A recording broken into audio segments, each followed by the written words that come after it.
தமிழ்நாட்டில் செயல்படுகிற 37,416 அரசு மற்றும் அரசு உதவி பெறும் தொடக்கப் பள்ளிகளில் படிக்கக்கூடிய 20,59,000 மாணவர்கள் டெய்லி காலையில சூடா சுவையா சத்தா சாப்பிட்டு கிளாஸ் ரூமுக்குள்ள தெம்பா நுழைய போறாங்க. ஆண்டொன்றுக்கு 600 கோடி ரூபாய் மதிப்புல இந்த திட்டம் செயல்படுத்தப்படுது. ஆனா இது செலவுன்னு நான் சொல்ல மாட்டேன். இது ஒரு சூப்பரான சோசியல் இன்வெஸ்ட்மெண்ட். இது எதிர்காலத்துல நினைச்சு பார்க்க முடியாத அளவுக்கு பல மடங்கு லாபத்தை தமிழ் சமுதாயத்துக்கு தரப்போற முதலீடு இது. எந்நேரம் தமிழ்நாட்டு மாணவ செல்வங்களை நம்பி அவங்க திறமை மேல அறிவு மேல ஆற்றல் மேல நம்பிக்கை வச்சு தமிழ்நாடு அரசு இந்த முதலீட்டை செய்யறோம்.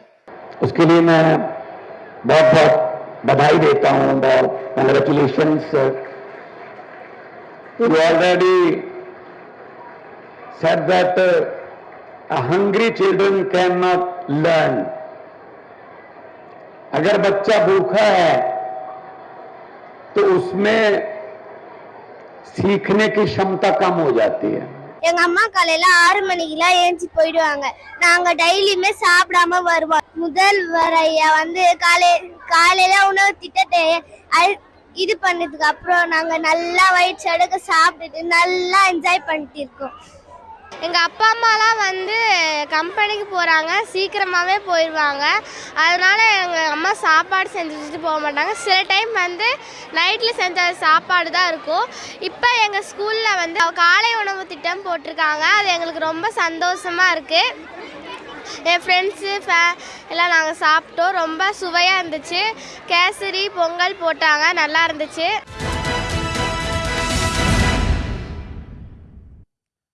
வணக்கம். இது கேள்விக்களம். 21 லட்சம் குழந்தைகளுக்கு காலை உணவு வழங்கும் திட்டம் இன்றைக்கு அதன் நிறைவு கட்டத்தில் அமல்படுத்தப்பட்டிருக்கிறது.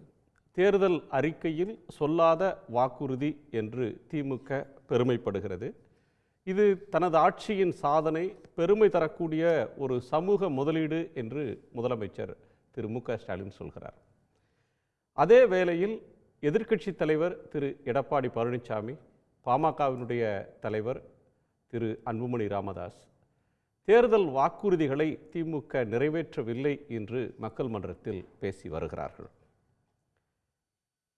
தேர்தல் வாக்குறுதி பேசு பொருளாவதும் ஓர் ஆட்சி 4 ஆண்டு காலம் நிறைவு செய்த பிறகு அந்த வாக்குறுதிகளை எல்லாம் அந்த ஆட்சியாளர்கள் நிறைவேற்றி இருக்கிறார்களா என்று அதை மதிப்பீடு செய்வதும் ஜனநாயகத்தின் மிக முக்கியமான அம்சங்கள். அரிதாக நடக்கக்கூடிய தருணங்கள் என்று கூட சொல்லலாம். பெரும்பாலான தருணங்களில் உணர்ச்சி வயப்பட்டு அந்த நேரத்து மேலெழும்பக்கூடிய ஏதேனும் சில பிரச்சனைகள் தேர்தலின் போக்கை, தேர்தலின் பேசு பொருளை திசை மாற்றி எடுத்து செல்லக்கூடிய சூழ்நிலையை அண்மை காலமாக பல தேர்தல்களில் பார்த்திருக்கிறோம். ஆனால் அலைகள் வீசாத தேர்தலில் ஒரு ஆட்சியின் நிறை குறை, ஒரு ஆட்சி தந்த வாக்குறுதி அது நிறைவேற்றப்பட்டதா என்று அலசக்கூடியது அரிதாக நிகழும் ஒரு தருணம். அதை சார்ந்து நாம் விவாதிக்கிறோம். எதை நோக்கி களம் செல்கிறது என்று விவாதிக்கிறோம். நம்மோடு திமுகவின் செய்தி தொடர்பாளர் கவிஞர் மனுஷபுத்திரன், பாமகவின் செய்தி தொடர்பாளர் முன்னாள் சட்டமன்ற உறுப்பினர் டாக்டர் கணேஷ், பொது சுகாதார வல்லுநர் டாக்டர் அமுல்பவநாதன், மூத்த பத்திரிகையாளர் திரு கார்த்திகேயன், தமாகவினுடைய மூத்த தலைவர் திரு முனவர் பாஷா. அனைவருக்கும் வணக்கம். திரு அமுலோற்பவநாதன்கிட்ட முதல் கேள்வியை கேட்க விரும்புகிறேன். இந்த காலை உணவு இதற்கு பல பரிமாணங்கள் இருக்குது. இது எப்படி கடந்து வந்தது? இதை எப்படி நீங்கள் ஃபீல் பண்ணுறீங்க? முதல்ல வந்து பள்ளிக்கூடத்தில் இந்த அரசு பதவியேற்று பள்ளிக்கூடத்தில் உள்ள மாணவர்களுடைய பிரச்சனைகளை பற்றி நாங்கள் திட்டக்குழுவில் நிறைய தடவை நாங்கள் இவாலுவேட் பண்ணுவோம். அட்டென்ஷன் வந்து அவர்களுக்கு கம்மியாக இருக்கிறது ஒன்று. ரெண்டாவது, ஸ்கூலுக்கு லேட்டாக வராங்க. மூணாவது, ஸ்கூலுக்கு வராத நாட்கள் அதிகமாக இருக்குது. இது 3 பிரதான காரணங்கள் இருந்தது. அப்புறம் தான் இன்னும் நிறைய கள ஆய்வுகள் பண்ணி பல ரிவ்யூவுக்கு அப்புறம் வந்து மாணவர்களை வந்து ஸ்கூலுக்கு சரியான நேரத்தில் வர வைக்கணும். அதே சமயம் பெற்றோர்களை பேர்டன் பண்ணக்கூடாது. அதே சமயம் மாணவர்களுக்கு நியூட்ரிஷனையும் இம்ப்ரூவ் பண்ணணும். ஏன்னா இன்றைக்கும் வந்து ஒரு 2-3 வருடங்களுக்கு முன்னாடி கூட எடை குறைவு, சத்து குறைவு, ஹைட்டு குறைவு வந்து கிட்டத்தட்ட 30 விழுக்காடு மாணவர்கள், 30லேருந்து 40 விழுக்காடு மாணவர்கள். ஸோ நீங்கள் எல்லா ஆப்ஜெக்டிவ்ஸையும் கம்பைன் பண்ணனா மாணவர்களுக்கு காலை உணவு நம்ம கொடுத்தாதான் வந்து மாணவர்களை ஸ்கூலுக்கு கொண்டு வர முடியும். கொண்டு வர்ற மாணவன் வந்து அலர்ட்டாக இருப்பான். மாணவர் ஸ்கூலுக்கு வர்றதுனால பெற்றோர்கள் வந்து ஒரு மன நிம்மதியுடன் வேலைக்கும் போக முடியும். இப்படி எல்லா ஆப்ஜெக்டிவ்ஸும் வச்சு தான் மாண்புமிகு முதலமைச்சர் வந்து அமைச்சர்கள் கூட்டத்தில் வந்து முடிவு பண்ணது நம்ம காலை உணவு திட்டம் ஆரம்பிக்கும். திட்டம் ஆரம்பித்த பிறகு வந்து இப்போ 2, 3, 4 வருடங்களாக நாங்கள் பல இடங்களுக்கு சென்று ஆய்வு நடத்துகிறோம். நாங்கள் மட்டும் இல்லை, பல ஏஜென்சிஸ் வந்து பண்ணுறாங்க.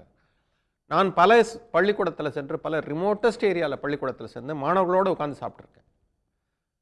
இது மாணவர்கள் மத்தியில் காலையில் ஸ்கூலுக்கு அவங்க ஓடியாடுறதே முகத்தில் ஒரு சந்தோஷமாக ஓடியாருவாங்க. நீங்கள் பார்த்தா அது தெரியும். அதை என்னால் வந்து வார்த்தையில் விவரிக்க முடியல. ஒரு பையை மாட்டின்னு குடு குடு குடு குடுன்னு ஓடியாருங்க. ஓடியாந்து ஃபஸ்ட்டு போய் சோப் போட்டு கை கழுவுதுங்க. நான் சொல்ல மறந்தது இன்னொரு விஷயம். இந்த காலை உணவினுடைய ஒரு இம்பார்ட்டன்ட் ஃபாலோ அவுட், இதை நான் கண்ணால் எல்லா ஸ்கூல்லையும் பார்த்தேன். எல்லா பிள்ளைகளும் வந்து கை கழுவுறோன்ற ஒரு வழக்கத்தை ஒரு ஸ்டாண்டர்டாக ஆக்கிட்டாங்க ஸ்கூலுங்களில். எல்லா ஸ்கூல்லையும் சோப் வச்சுருக்காங்க, க்ளீன் வாட்டர் வச்சுருக்காங்க. இந்த கை கழுவணுன்ற பழக்கம் வந்ததுலேருந்தே வயிற்றுப்பூச்சியினுடைய பிரச்சனைகள் ரொம்ப டிராஸ்டிக்காக கம்மியாயிடும். இன்னும் டேட்டா இருக்கா அதுக்கு? ஏங்க டேட்டா இருக்கா? தரவுகள் எதுவும் இல்லை, அது இன்னும் உங்களுக்கு 4-5 வருடங்கள் கழித்து தான் தெரியும். ஒரே நாளில் இதெல்லாம் தெரியாது. இதனுடைய எஃபெக்ட் 4-5 வருஷம். இவங்க வந்து கை கழுவுற வழக்கம் இவங்க வீட்டுக்கு எடுத்துகிட்டு போகிறாங்க. இவங்க கை கழுவுறதுனால இவங்க வீட்டில் இருக்கிற சகோதர சகோதரிகள் கை கழுவ ஆரம்பிக்கிறாங்க, பேரண்ட்ஸ் கை கழுவ ஆரம்பிக்கிறாங்க. ஓவரால் ஹைஜீன் இம்ப்ரூவ் ஆகுது. இன்னொன்று, இந்த காலை உணவை நான் சாப்பிட்ருக்கேன். எல்லா ஸ்கூலில் போனாலும் நான் மாணவர்களோட உட்காந்து சாப்பிடுவேன். எல்லா இடத்துலையுமே எனக்காகலாம் ப்ரிப்பேர் பண்ணுறதில்ல, ஏன்னா நாங்கள் சடனாக தான் போவோம். எல்லா இடத்துலையுமே ஹைஜீனிக்காக தான் இருக்குது. எல்லா இடத்துலையுமே ஒரே சைஸ் பிளேட் தான். மாணவர்களுக்கு வந்து வித்தியாசமே கிடையாது. எல்லாருக்குமே ஒரே உணவு தான். குழந்தைகள் சில சமயம் ரொம்ப பசியில் இருக்கும், அதிகம் கேட்குறவங்களுக்கும் அதிகம் போடுறாங்க. வெல் பேலன்ஸ்டு, அதில் protein, carbohydrate, fat, minerals, vitamins எல்லாம் இருக்குது. ஆகவே ஒரு வெல் பேலன்ஸ்டு மார்னிங் ஃபுட்டை சாப்பிட்டோன்னே பசங்க ஃப்ரெஷ்ஷாக இருக்காங்க. இவர்களுடைய எஜுகேஷனல் அவுட்புட் என்ன ஆச்சுன்னு சொல்கிறத பற்றியும் திட்டக்குழு தனியாக ஆய்வு பண்ணாங்க. எஜுகேஷனல் அவுட்புட்டில் வந்து மார்ஜினல் இம்ப்ரூவ்மெண்ட் டெஃபினட்டாக தெரியுது. ஆனால் உங்களுக்கு டெஃபினட்டாக ஆப்ஜெக்டிவ்லி மெஷரபிள் இம்ப்ரூவ்மெண்ட் வரணும்னா இன்னும் ஒரு 2-3 வருடம் ஆகும். உங்களுக்கு கான்க்ரீட்டாக சொல்கிறேன்னா அட்டெண்டன்ஸ் இன்க்ரீஸ் ஆகிருக்கும். அட்டெண்டன்ஸ் 10% இன்க்ரீஸ் ஆகிடுச்சு. பேரண்ட்ஸ் மத்தியில் ரொம்ப ரிலீஃபு. ஏன்னா நிறைய இடங்களில் நான் பார்த்த இடங்களில் மார்னிங்கில் வந்து அப்பா அம்மா 2 பேருமே வேலைக்கு அவசரமாக ஓடிட்டுருங்கிற நேரத்தில் பிள்ளைகளுக்கு வந்து நைட்டில் வச்ச பழையது தான் கிடச்சிட்டு இருந்துச்சு. இப்போ வந்து மார்னிங்கில் ஸ்கூலில் assured fresh cooked food, balance food கொடுக்குறன்ற ஒரு நிம்மதியிலேயே அவர்கள் வந்து பிள்ளைகளை ஸ்கூலுக்கு அனுப்புகிறாங்க. அவர்களும் நிம்மதியாக வேலைக்கு போகிறாங்க. இது ஒரு பெரிய சோஷியலாஜிக்கல் பெனிஃபிட். இது 3வது, எம்டி ஸ்டமக்கில் உட்காந்த எந்த குழந்தைக்கும் நீங்கள் பித்தாகரஸ் தியரம்லாம் சொல்லி தரவே முடியாது. அந்த குழந்தைகள் வந்து படித்து பெரிய ஐன்ஸ்டைன்லாம் ஆக முடியாது. மார்னிங் அவங்க வயிற்றில் ஃபுட் இருந்தால் தான் அவங்களால கவனிக்க முடியும். இதை வந்து இன்றைக்கி நம்ம 20.59 லட்சம் குழந்தைகளுக்கு மாண்புமிகு முதலமைச்சர் அஷ்யூர் பண்ணிட்டார். என்னை பொறுத்தவரை இது மிக மிக ஒரு பெரிய அச்சீவ்மெண்ட் நினைக்கிறேன். வேறு எந்த ஸ்டேட்லேயும் காலை உணவு 20 லட்சம் குழந்தைகளுக்கு கொடுக்குற மாதிரி எனக்கு தெரியல.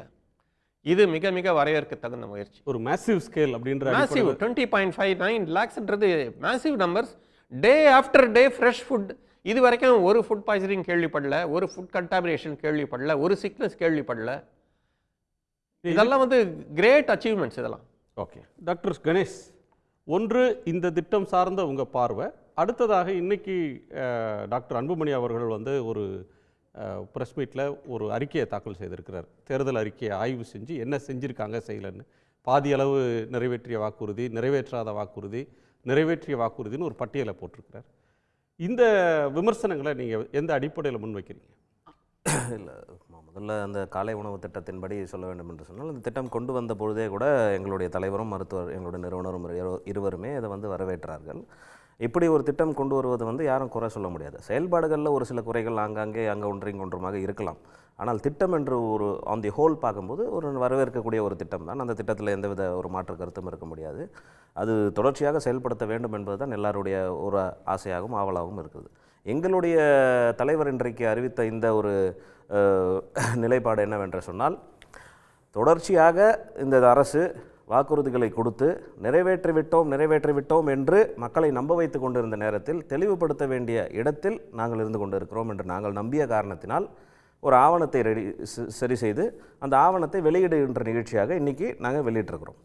இதில் வந்து உங்களுக்கு மாற்று கருத்து அரசாங்கத்திடம் இருந்தால் அரசாங்கம் ஆவணத்தோட ஆதாரத்தோடு கொடுக்கலாம். அதில் எந்த வித மாற்று கருத்தும் எதுவும் இருக்காது. நாங்கள் 98% நாங்கள் நிறைவேற்றி விட்டோம் என்று தொடர்ச்சியாக சொல்லி கொண்டு வந்த இந்த அரசாங்கத்தினுடைய அந்த உண்மைத்தன்மை இல்லாததை நாங்கள் வெளிப்படுத்த வேண்டிய கட்டாயத்தில் இருக்கிறோம். அதனுடைய ஒரு வெளிப்பாடாக தான் இன்றைக்கி நாங்கள் எங்களுடைய கடமையை செஞ்சுருக்கிறோம்.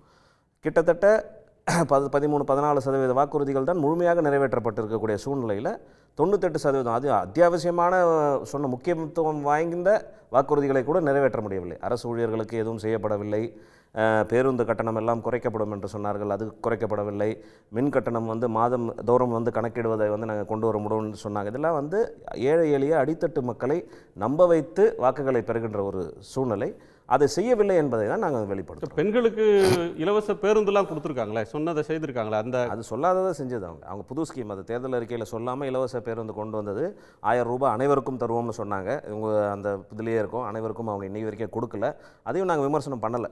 ஏன்னா உங்களுடைய நிலைப்பாடுகள் நிதி சூழ்நிலை வைத்து நீங்கள் வந்து முடிவெடுக்கலாம். அது கூட நாங்கள் வந்து முழுசாக நீங்கள் செயல்படுத்தாத அடிப்படையில் நாங்கள் கொண்டு வரல. நாங்கள் சொல்ல வேண்டிய விஷயம், நீங்கள் தேர்தல் அறிக்கை சரி செய்து கொடுத்தீங்க. You are responsible for the election commission also. Election கமிஷனிடம் நீங்கள் வந்து இதை எப்படி செய்வீங்கன்றதுக்கான விளக்கமும் கொடுத்துருக்கணும். நீங்கள் கொடுத்து இருப்பீங்க, திமுக அரசு கொடுத்து இருக்கும். அது அப்படிப்பட்ட சூழ்நிலையில் கூட இது செயல்படுத்தவில்லையே. இப்போ உதாரணத்துக்கு சொல்லணும்னா எல்லாத்தையுமே வந்து நிதியை தான் வந்து நம்ம முன்னுதாரணமாக காட்டும். அந்த நிதி மேலாண்மைக்கு என்ன கொண்டு வந்திருக்கிறோம், மாற்று வரி வருவாய்க்கு என்ன நம்ம வந்து செஞ்சுருக்கிறோம் இப்படின்ற ஒரு கேள்வி எல்லாம் வந்து ஒரு குட் கவர்னன்ஸுக்கு அடிப்படையில் வரும். அது இல்லாமல் போய்விட்டது. இந்த மக்கள் வந்து தொடர்ச்சியாக தெரிந்து கொள்ள வேண்டிய கட்டாயம், ஏன்னா இன்றைக்கி முன்ன மாதிரிலாம் இல்லை, சோஷியல் மீடியா எல்லாரோட கையிலையும் போயிடுச்சு. அவர்கள் தெரிந்து கொள்ள வேண்டிய காலகட்டாயம் இருக்கிறது. நாங்கள் வெளிப்படையாக வைக்கிறோம். அதற்கு பதில் கருத்து இருந்தால் அரசு தெரிவிக்கட்டும். திருமானுஷ், இந்த அரசு இந்த 4.5 ஆண்டுகளில் தமிழ்நாட்டை இதுவரைக்கும் ஆண்ட எந்த அரசுகளை விடவும் இந்தியாவை ஆளக்கூடிய, அது ஒன்றிய அரசாக இருந்தாலும் சரி, மாநில அரசுகளாக இருந்தாலும் சரி, அது நிறைவேற்றியிருக்கக்கூடிய தேர்தல் வாக்குறுதிகள் என்பது பயனாளிகளாக இருக்கக்கூடிய மக்கள் நேரடியாக அதை உணர்வார்கள். கல்வி, சுகாதாரம், உணவு விநியோகம், அடிப்படை கட்டுமானங்கள், உள்நாட்டு உற்பத்தியில் வளர்ச்சி, எல்லாவற்றிலும் நீங்கள் எடுத்துக்கொண்டாலும் சரி, பல துறைகளில் ஒன்றிய அரசு தொடர்ந்து வெளியிடக்கூடிய புள்ளி விவரங்களிலேயே இன்றைக்கு இந்த 4.5 ஆண்டுகளில் மிகப்பெரிய முன்னேற்றத்தை தமிழ்நாடு அடைந்திருக்கிறது. இதில் ஒரு விஷயம் என்னவென்று சொன்னால், நாங்கள் கிட்டத்தட்ட எவ்வளவு வாக்குறுதிகளை 400க்கும் மேற்பட்ட வாக்குறுதிகளை நிறைவேற்றி இருக்கிறோம் என்பதை தினமும் அறிக்கைகளாகவும் செய்திக்குறிப்புகளாகவும் தொடர்ந்து முன்வைத்து வருகிறோம். அதை பார்க்க மறுப்பவர்கள் என்பது அது அவர்களுடைய பிரச்சனை. ஆனால் நீங்கள் ஒரு அடிப்படையில் ஒரு விஷயத்தை பார்க்க வேண்டும். ஒரு அரசு செயல்படுவது என்பது அது கொடுத்த வாக்குறுதிகளுக்காக மட்டுமல்ல, கொடுக்காத வாக்குறுதிகளுக்காகவும் தேவைகளை கணக்கில் கொண்டு தொலைநோக்குடன் உருவாக்கக்கூடிய திட்டங்கள். இப்போ இவங்க வந்து பார்த்திங்கன்னா கொடுக்காத வாக்குறுதிகள் இன்னும், அதாவது நிறைவேற்றாத சில வாக்குறுதிகள் இருக்குது அப்படின்னு சிலவற்றை சுட்டி காட்டுறாங்க. நாங்கள் எந்த வாக்குறுதிகளையும் மறுக்கலை, எல்லாவற்றிற்கும் கமிட்டடாக இருக்கிறோம், எதையெல்லாம் செய்திருக்கிறோம் என்பதையும் சொல்கிறோம். ஆனால் இந்த கொடுக்காமல், தேர்தல் அறிக்கையில் கொடுக்காமல் இப்பொழுது செயல்படுத்தப்படுகிற பல திட்டங்கள், இந்த திட்டத்தை அவங்க எந்த கணக்கில் எழுதுவாங்க? இது தமிழ்நாடு அரசினுடைய, இந்த அரசினுடைய கணக்கில் வரக்கூடிய ஒரு விஷயம் இல்லையா? இப்படி முடியல் பிறந்த திட்டத்தை எடுத்துங்க, காலை உணவு திட்டம். இது வந்து நேஷ்னல் நியூட்ரிஷன் வீக். இது இந்த வாரத்தில் இந்த திட்டம் என்பது விரிவுபடுத்தப்படுவது, பஞ்சாப் முதலமைச்சர் சொல்வது போல் இது இந்தியாவுக்கான ஒரு ரோல் மாடல். எங்கள் மாநிலத்திலையும் நாங்கள் இதை கொண்டு வர்றதை பற்றி நான் வந்து பார்க்குறதுக்காக தான் இங்கே வந்திருக்கேன்னு அவர் சொல்கிறார் வந்துட்டு. இது மட்டுமல்ல, இன்னும் பல திட்டங்கள் மக்களுடைய அடிப்படை வாழ்வாதாரத்தை உயர்த்துவது, அதே போல் மக்கள் நேரடியாக பணம் பெறுகிற திட்டங்களை கொண்டு வருவது, இது பொருளாதார சுழற்சியில் மிகப்பெரிய மாற்றத்தை ஏற்படுத்துகிறது என்று எல்லா பொருளியல் வல்லுநர்களும் தொடர்ந்து சுட்டி காட்டுகிறார்கள். அப்படி இருக்கிற போது நீங்கள் ஒரு பட்டியல் வச்சுக்கிறீங்க, இதில் இவ்வளவு தான் நிறைவேற்றிருக்கீங்க, இன்னும் நிறைவேற்றிருக்கீங்கன்னு சொன்னீங்கன்னா ஒரு அரசு அதுக்காக மட்டும் செயல்படுறதில்லை. இப்போ திடீர்னு வந்து ஒரு பெரிய ஒரு அரசுக்கு ஒரு அக்கௌண்டபிலிட்டி இருக்குல்ல. நீங்க ஒரு தேர்தல் வாக்குறுதியை மக்கள் மன்றத்தில் இது நாங்கள் ஆட்சிக்கு வந்தா செய்வோம்னு சொல்றீங்க, இல்லையே அதை வந்து எதிர்க்கட்சிகள் சுட்டிக்காட்ட தானே செய்வாங்க. இல்லை, சுட்டிக்காட்டுறதுல தரவுகள் இருக்கிறதாங்கிறதை தான் நாங்கள் சொல்கிறோம். இப்போ உதாரணமாக வந்து நீங்கள் பார்த்தீங்கன்னா வந்து இன்றைக்கி நிதி பிரச்சனையை பற்றி பேசுகிறாங்க. தமிழ்நாட்டினுடைய நிதி பிரச்சனைக்கு யார் காரணம்? இங்கே இருக்கக்கூடிய நிர்வாக சீர்கேடு காரணமா? நிச்சயமாக இல்லை. கல்வி உட்பட எல்லாவற்றிலும் தமிழ்நாட்டிற்கான நிதி ஆதாரங்களை தொடர்ந்து ஒன்றிய அரசு மறுக்கிறது. ஆனால் அதற்காக நிதி இல்லை என்று நாங்கள் பெரும்பாலான திட்டங்களை நிறுத்தவில்லை. மிகப்பெரிய சுமையை ஏற்றுக்கொண்டு தமிழ்நாடு அரசு அதை நிறைவேற்றி கொண்டிருக்கிறது.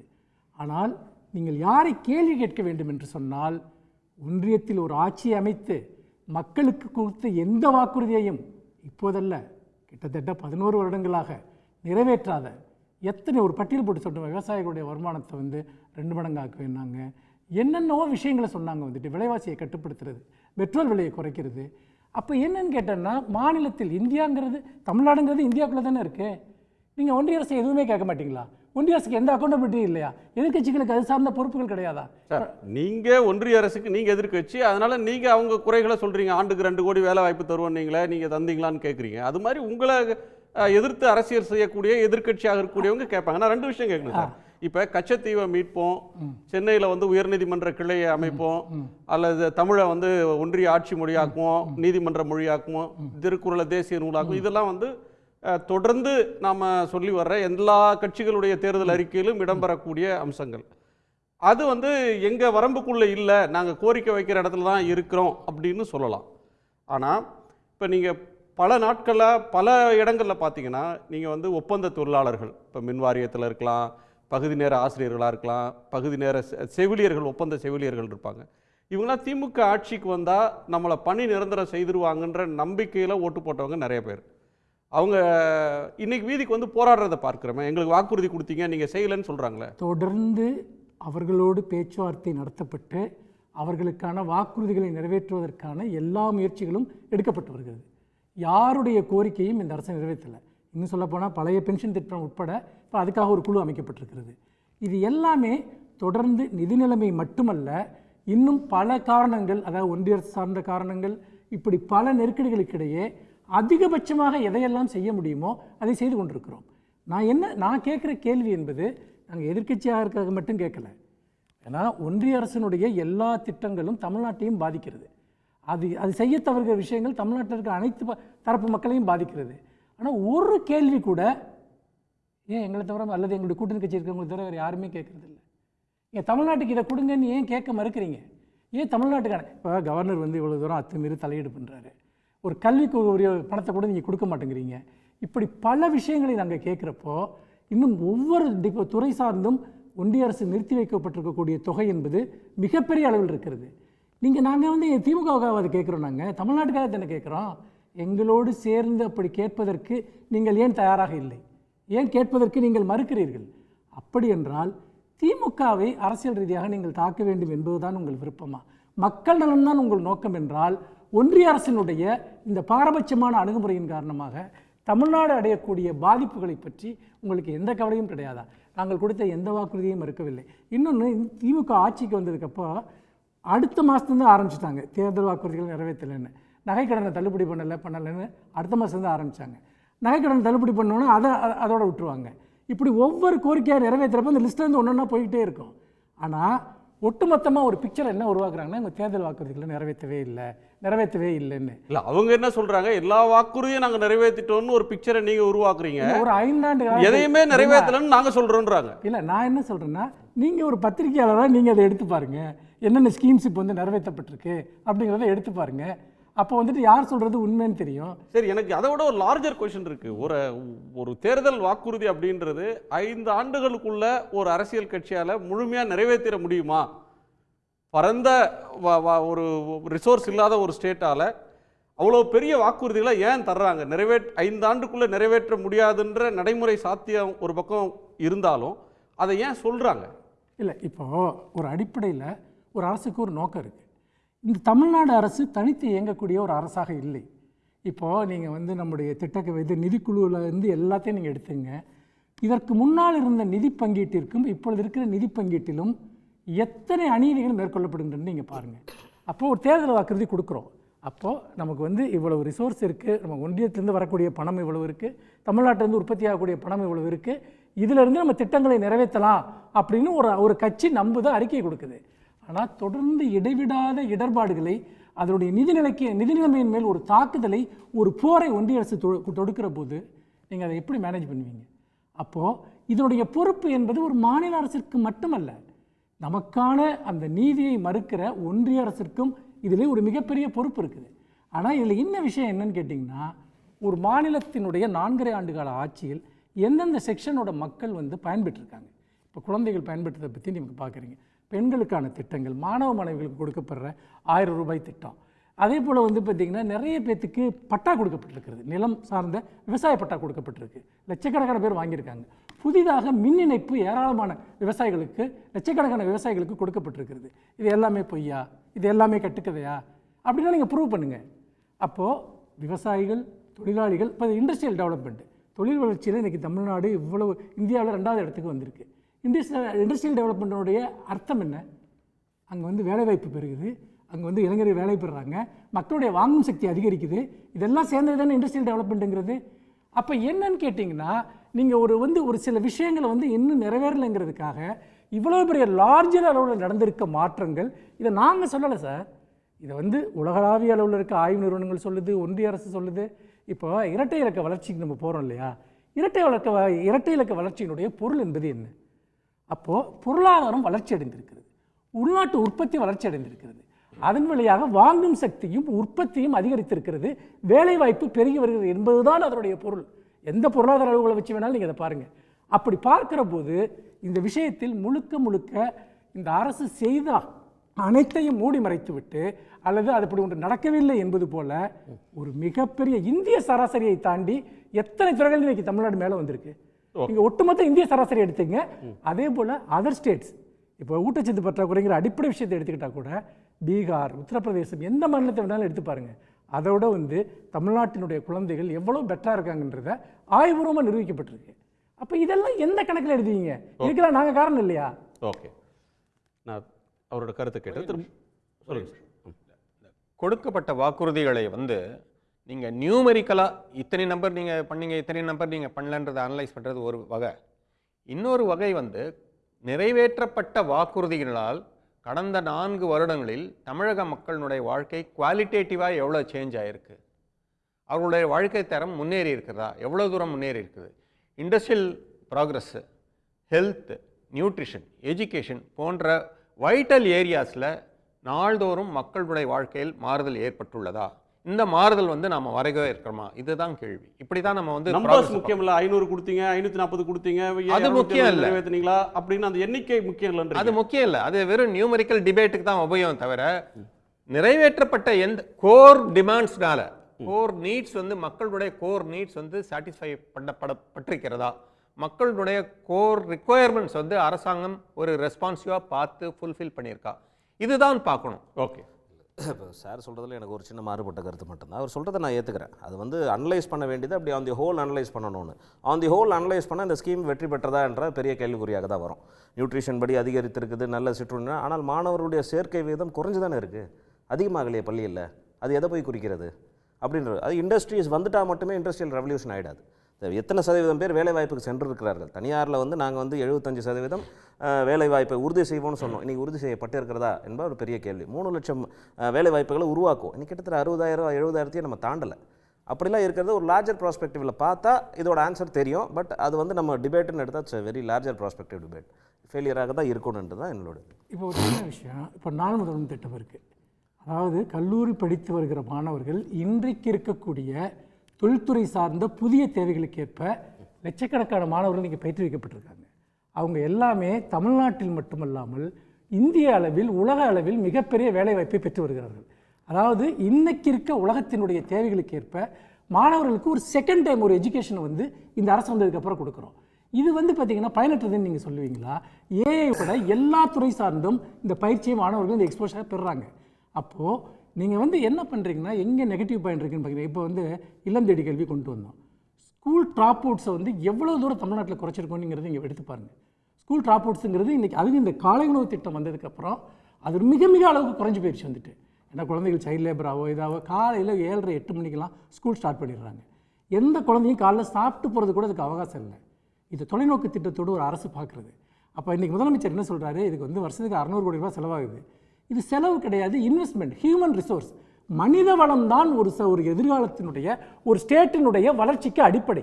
நீங்கள் வேறு எந்த ஒரு இன்வெஸ்ட்மெண்ட்டை விட இந்த மனித வளத்தின் மீது, ஹியூமன் ரிசோர்ஸ் மீது பண்ணக்கூடிய இன்வெஸ்ட்மெண்ட், அதை நாங்கள் பண்ணிகிட்டு இருக்கோம் அப்படிங்கிறத இன்றைக்கி அவர் சொல்கிறார் வந்துட்டு. இதுதான் இதனுடைய அடிப்படை. இந்த மனித வளத்தை மேம்படுத்துவதற்காகத்தான் அனைத்து துறையிலும் குழந்தைகள், சிறுவர்கள், இளைஞர்கள், பெண்கள் எல்லோருக்குமான திட்டங்களை இந்த அரசு செயல்படுத்தி கொண்டிருக்கு. ஓகே. திரு மனோகர் பாஷா, திமுக ஆட்சியுடைய சாதனைகளை எதிர்க்கட்சிகள் மூடி மறைக்க பார்க்குறாங்க, அப்படியான ஒரு பிரச்சாரம் முன்னெடுக்கப்படுதுன்னு கவிஞர் மனுஷபுத்திரன் குற்றம் சாட்டுறாரு. சார், திமுக ஆட்சியினுடைய சாதனைகளை மூடி மறைக்க வேண்டிய அவசியம் யாருக்கும் கிடையாது. ஆனால் கொடுத்த வாக்குறுதிகள் 505 வாக்குறுதிகளை கொடுத்துவிட்டு அதிலே 98% வாக்குறுதிகளை நிறைவேற்றி விட்டோம் என்று அவர்களுக்கு அவர்களாகவே புகழாரம் சூட்டிக் கொள்கின்ற இந்த சூழ்நிலையிலே கொடுத்த வாக்குறுதிகள் நிறைவேற்றப்படவில்லை, அதற்காக போராடுகின்ற ஆசிரியர் அரசு ஊழியர்களாக இருந்தாலும் சரி, பகுதி நேர ஆசிரியர்களாக இருந்தாலும் சரி, அல்லது சமீபத்திலே போராடிய துப்புரவு பணியாளர்களாக இருந்தாலும் சரி, அனைத்து தரப்பு மக்களும் தங்களுக்கு கொடுக்கப்பட்ட தேர்தலிலே கொடுத்த அந்த வாக்குறுதியை நிறைவேற்றவில்லை என்பதற்காக சாலைக்கு வந்து போராடக்கூடிய அளவுக்கு நிலைமை வந்திருக்கிறது என்று சொன்னால், உள்ளங்கை நெல்லிக்கண்ணி என்பதைப் போல மக்களுக்கு இந்த ஆட்சி கொடுத்த வாக்குறுதிகளை நிறைவேற்றவில்லை என்பது மரியாதைக்குரிய பாட்டாளி மக்கள் கட்சி தலைவர் டாக்டர் அன்புமணி சரி, எதிர்க்கட்சி தலைவர் எடப்பாடியாரும் சொல்லுகின்ற குற்றச்சாட்டு உண்மை என்பதை நாட்டு மக்களுக்கு தெளிவாக புரிகிறது. ஆனால் இவர்கள் நிறைவேற்ற முடியாததை எல்லாம் அதற்கு காரணம் ஒன்றிய அரசு எங்களுக்கு மத்திய அரசு தேவையான நிதியுதவியை செய்யவில்லை என்று சொல்லுகின்றவர்கள் வாக்குறுதிகளை கொடுப்பதற்கு முன்னாலே எந்த அடிப்படையிலே இந்த வாக்குறுதிகளை கொடுத்தார்கள்?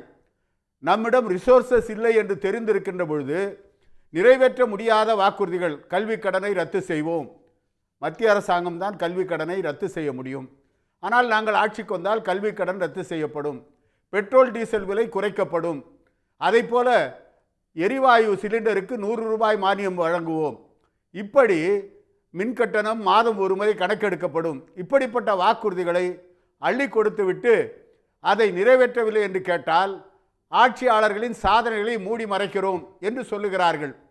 மரியாதைக்குரிய அமலோற்பன் சொன்னார், கொடுத்த வாக்குறுதிகளை பற்றி எண்ணிக்கையை பற்றி கவலை இல்லை, ஆனால் எந்த அளவுக்கு மக்களை முன்னேற்றத்திற்கான திட்டங்களாக இது இருக்கிறது என்பதை நாம் சிந்தித்து பார்க்க வேண்டும் என்று சொன்னார்.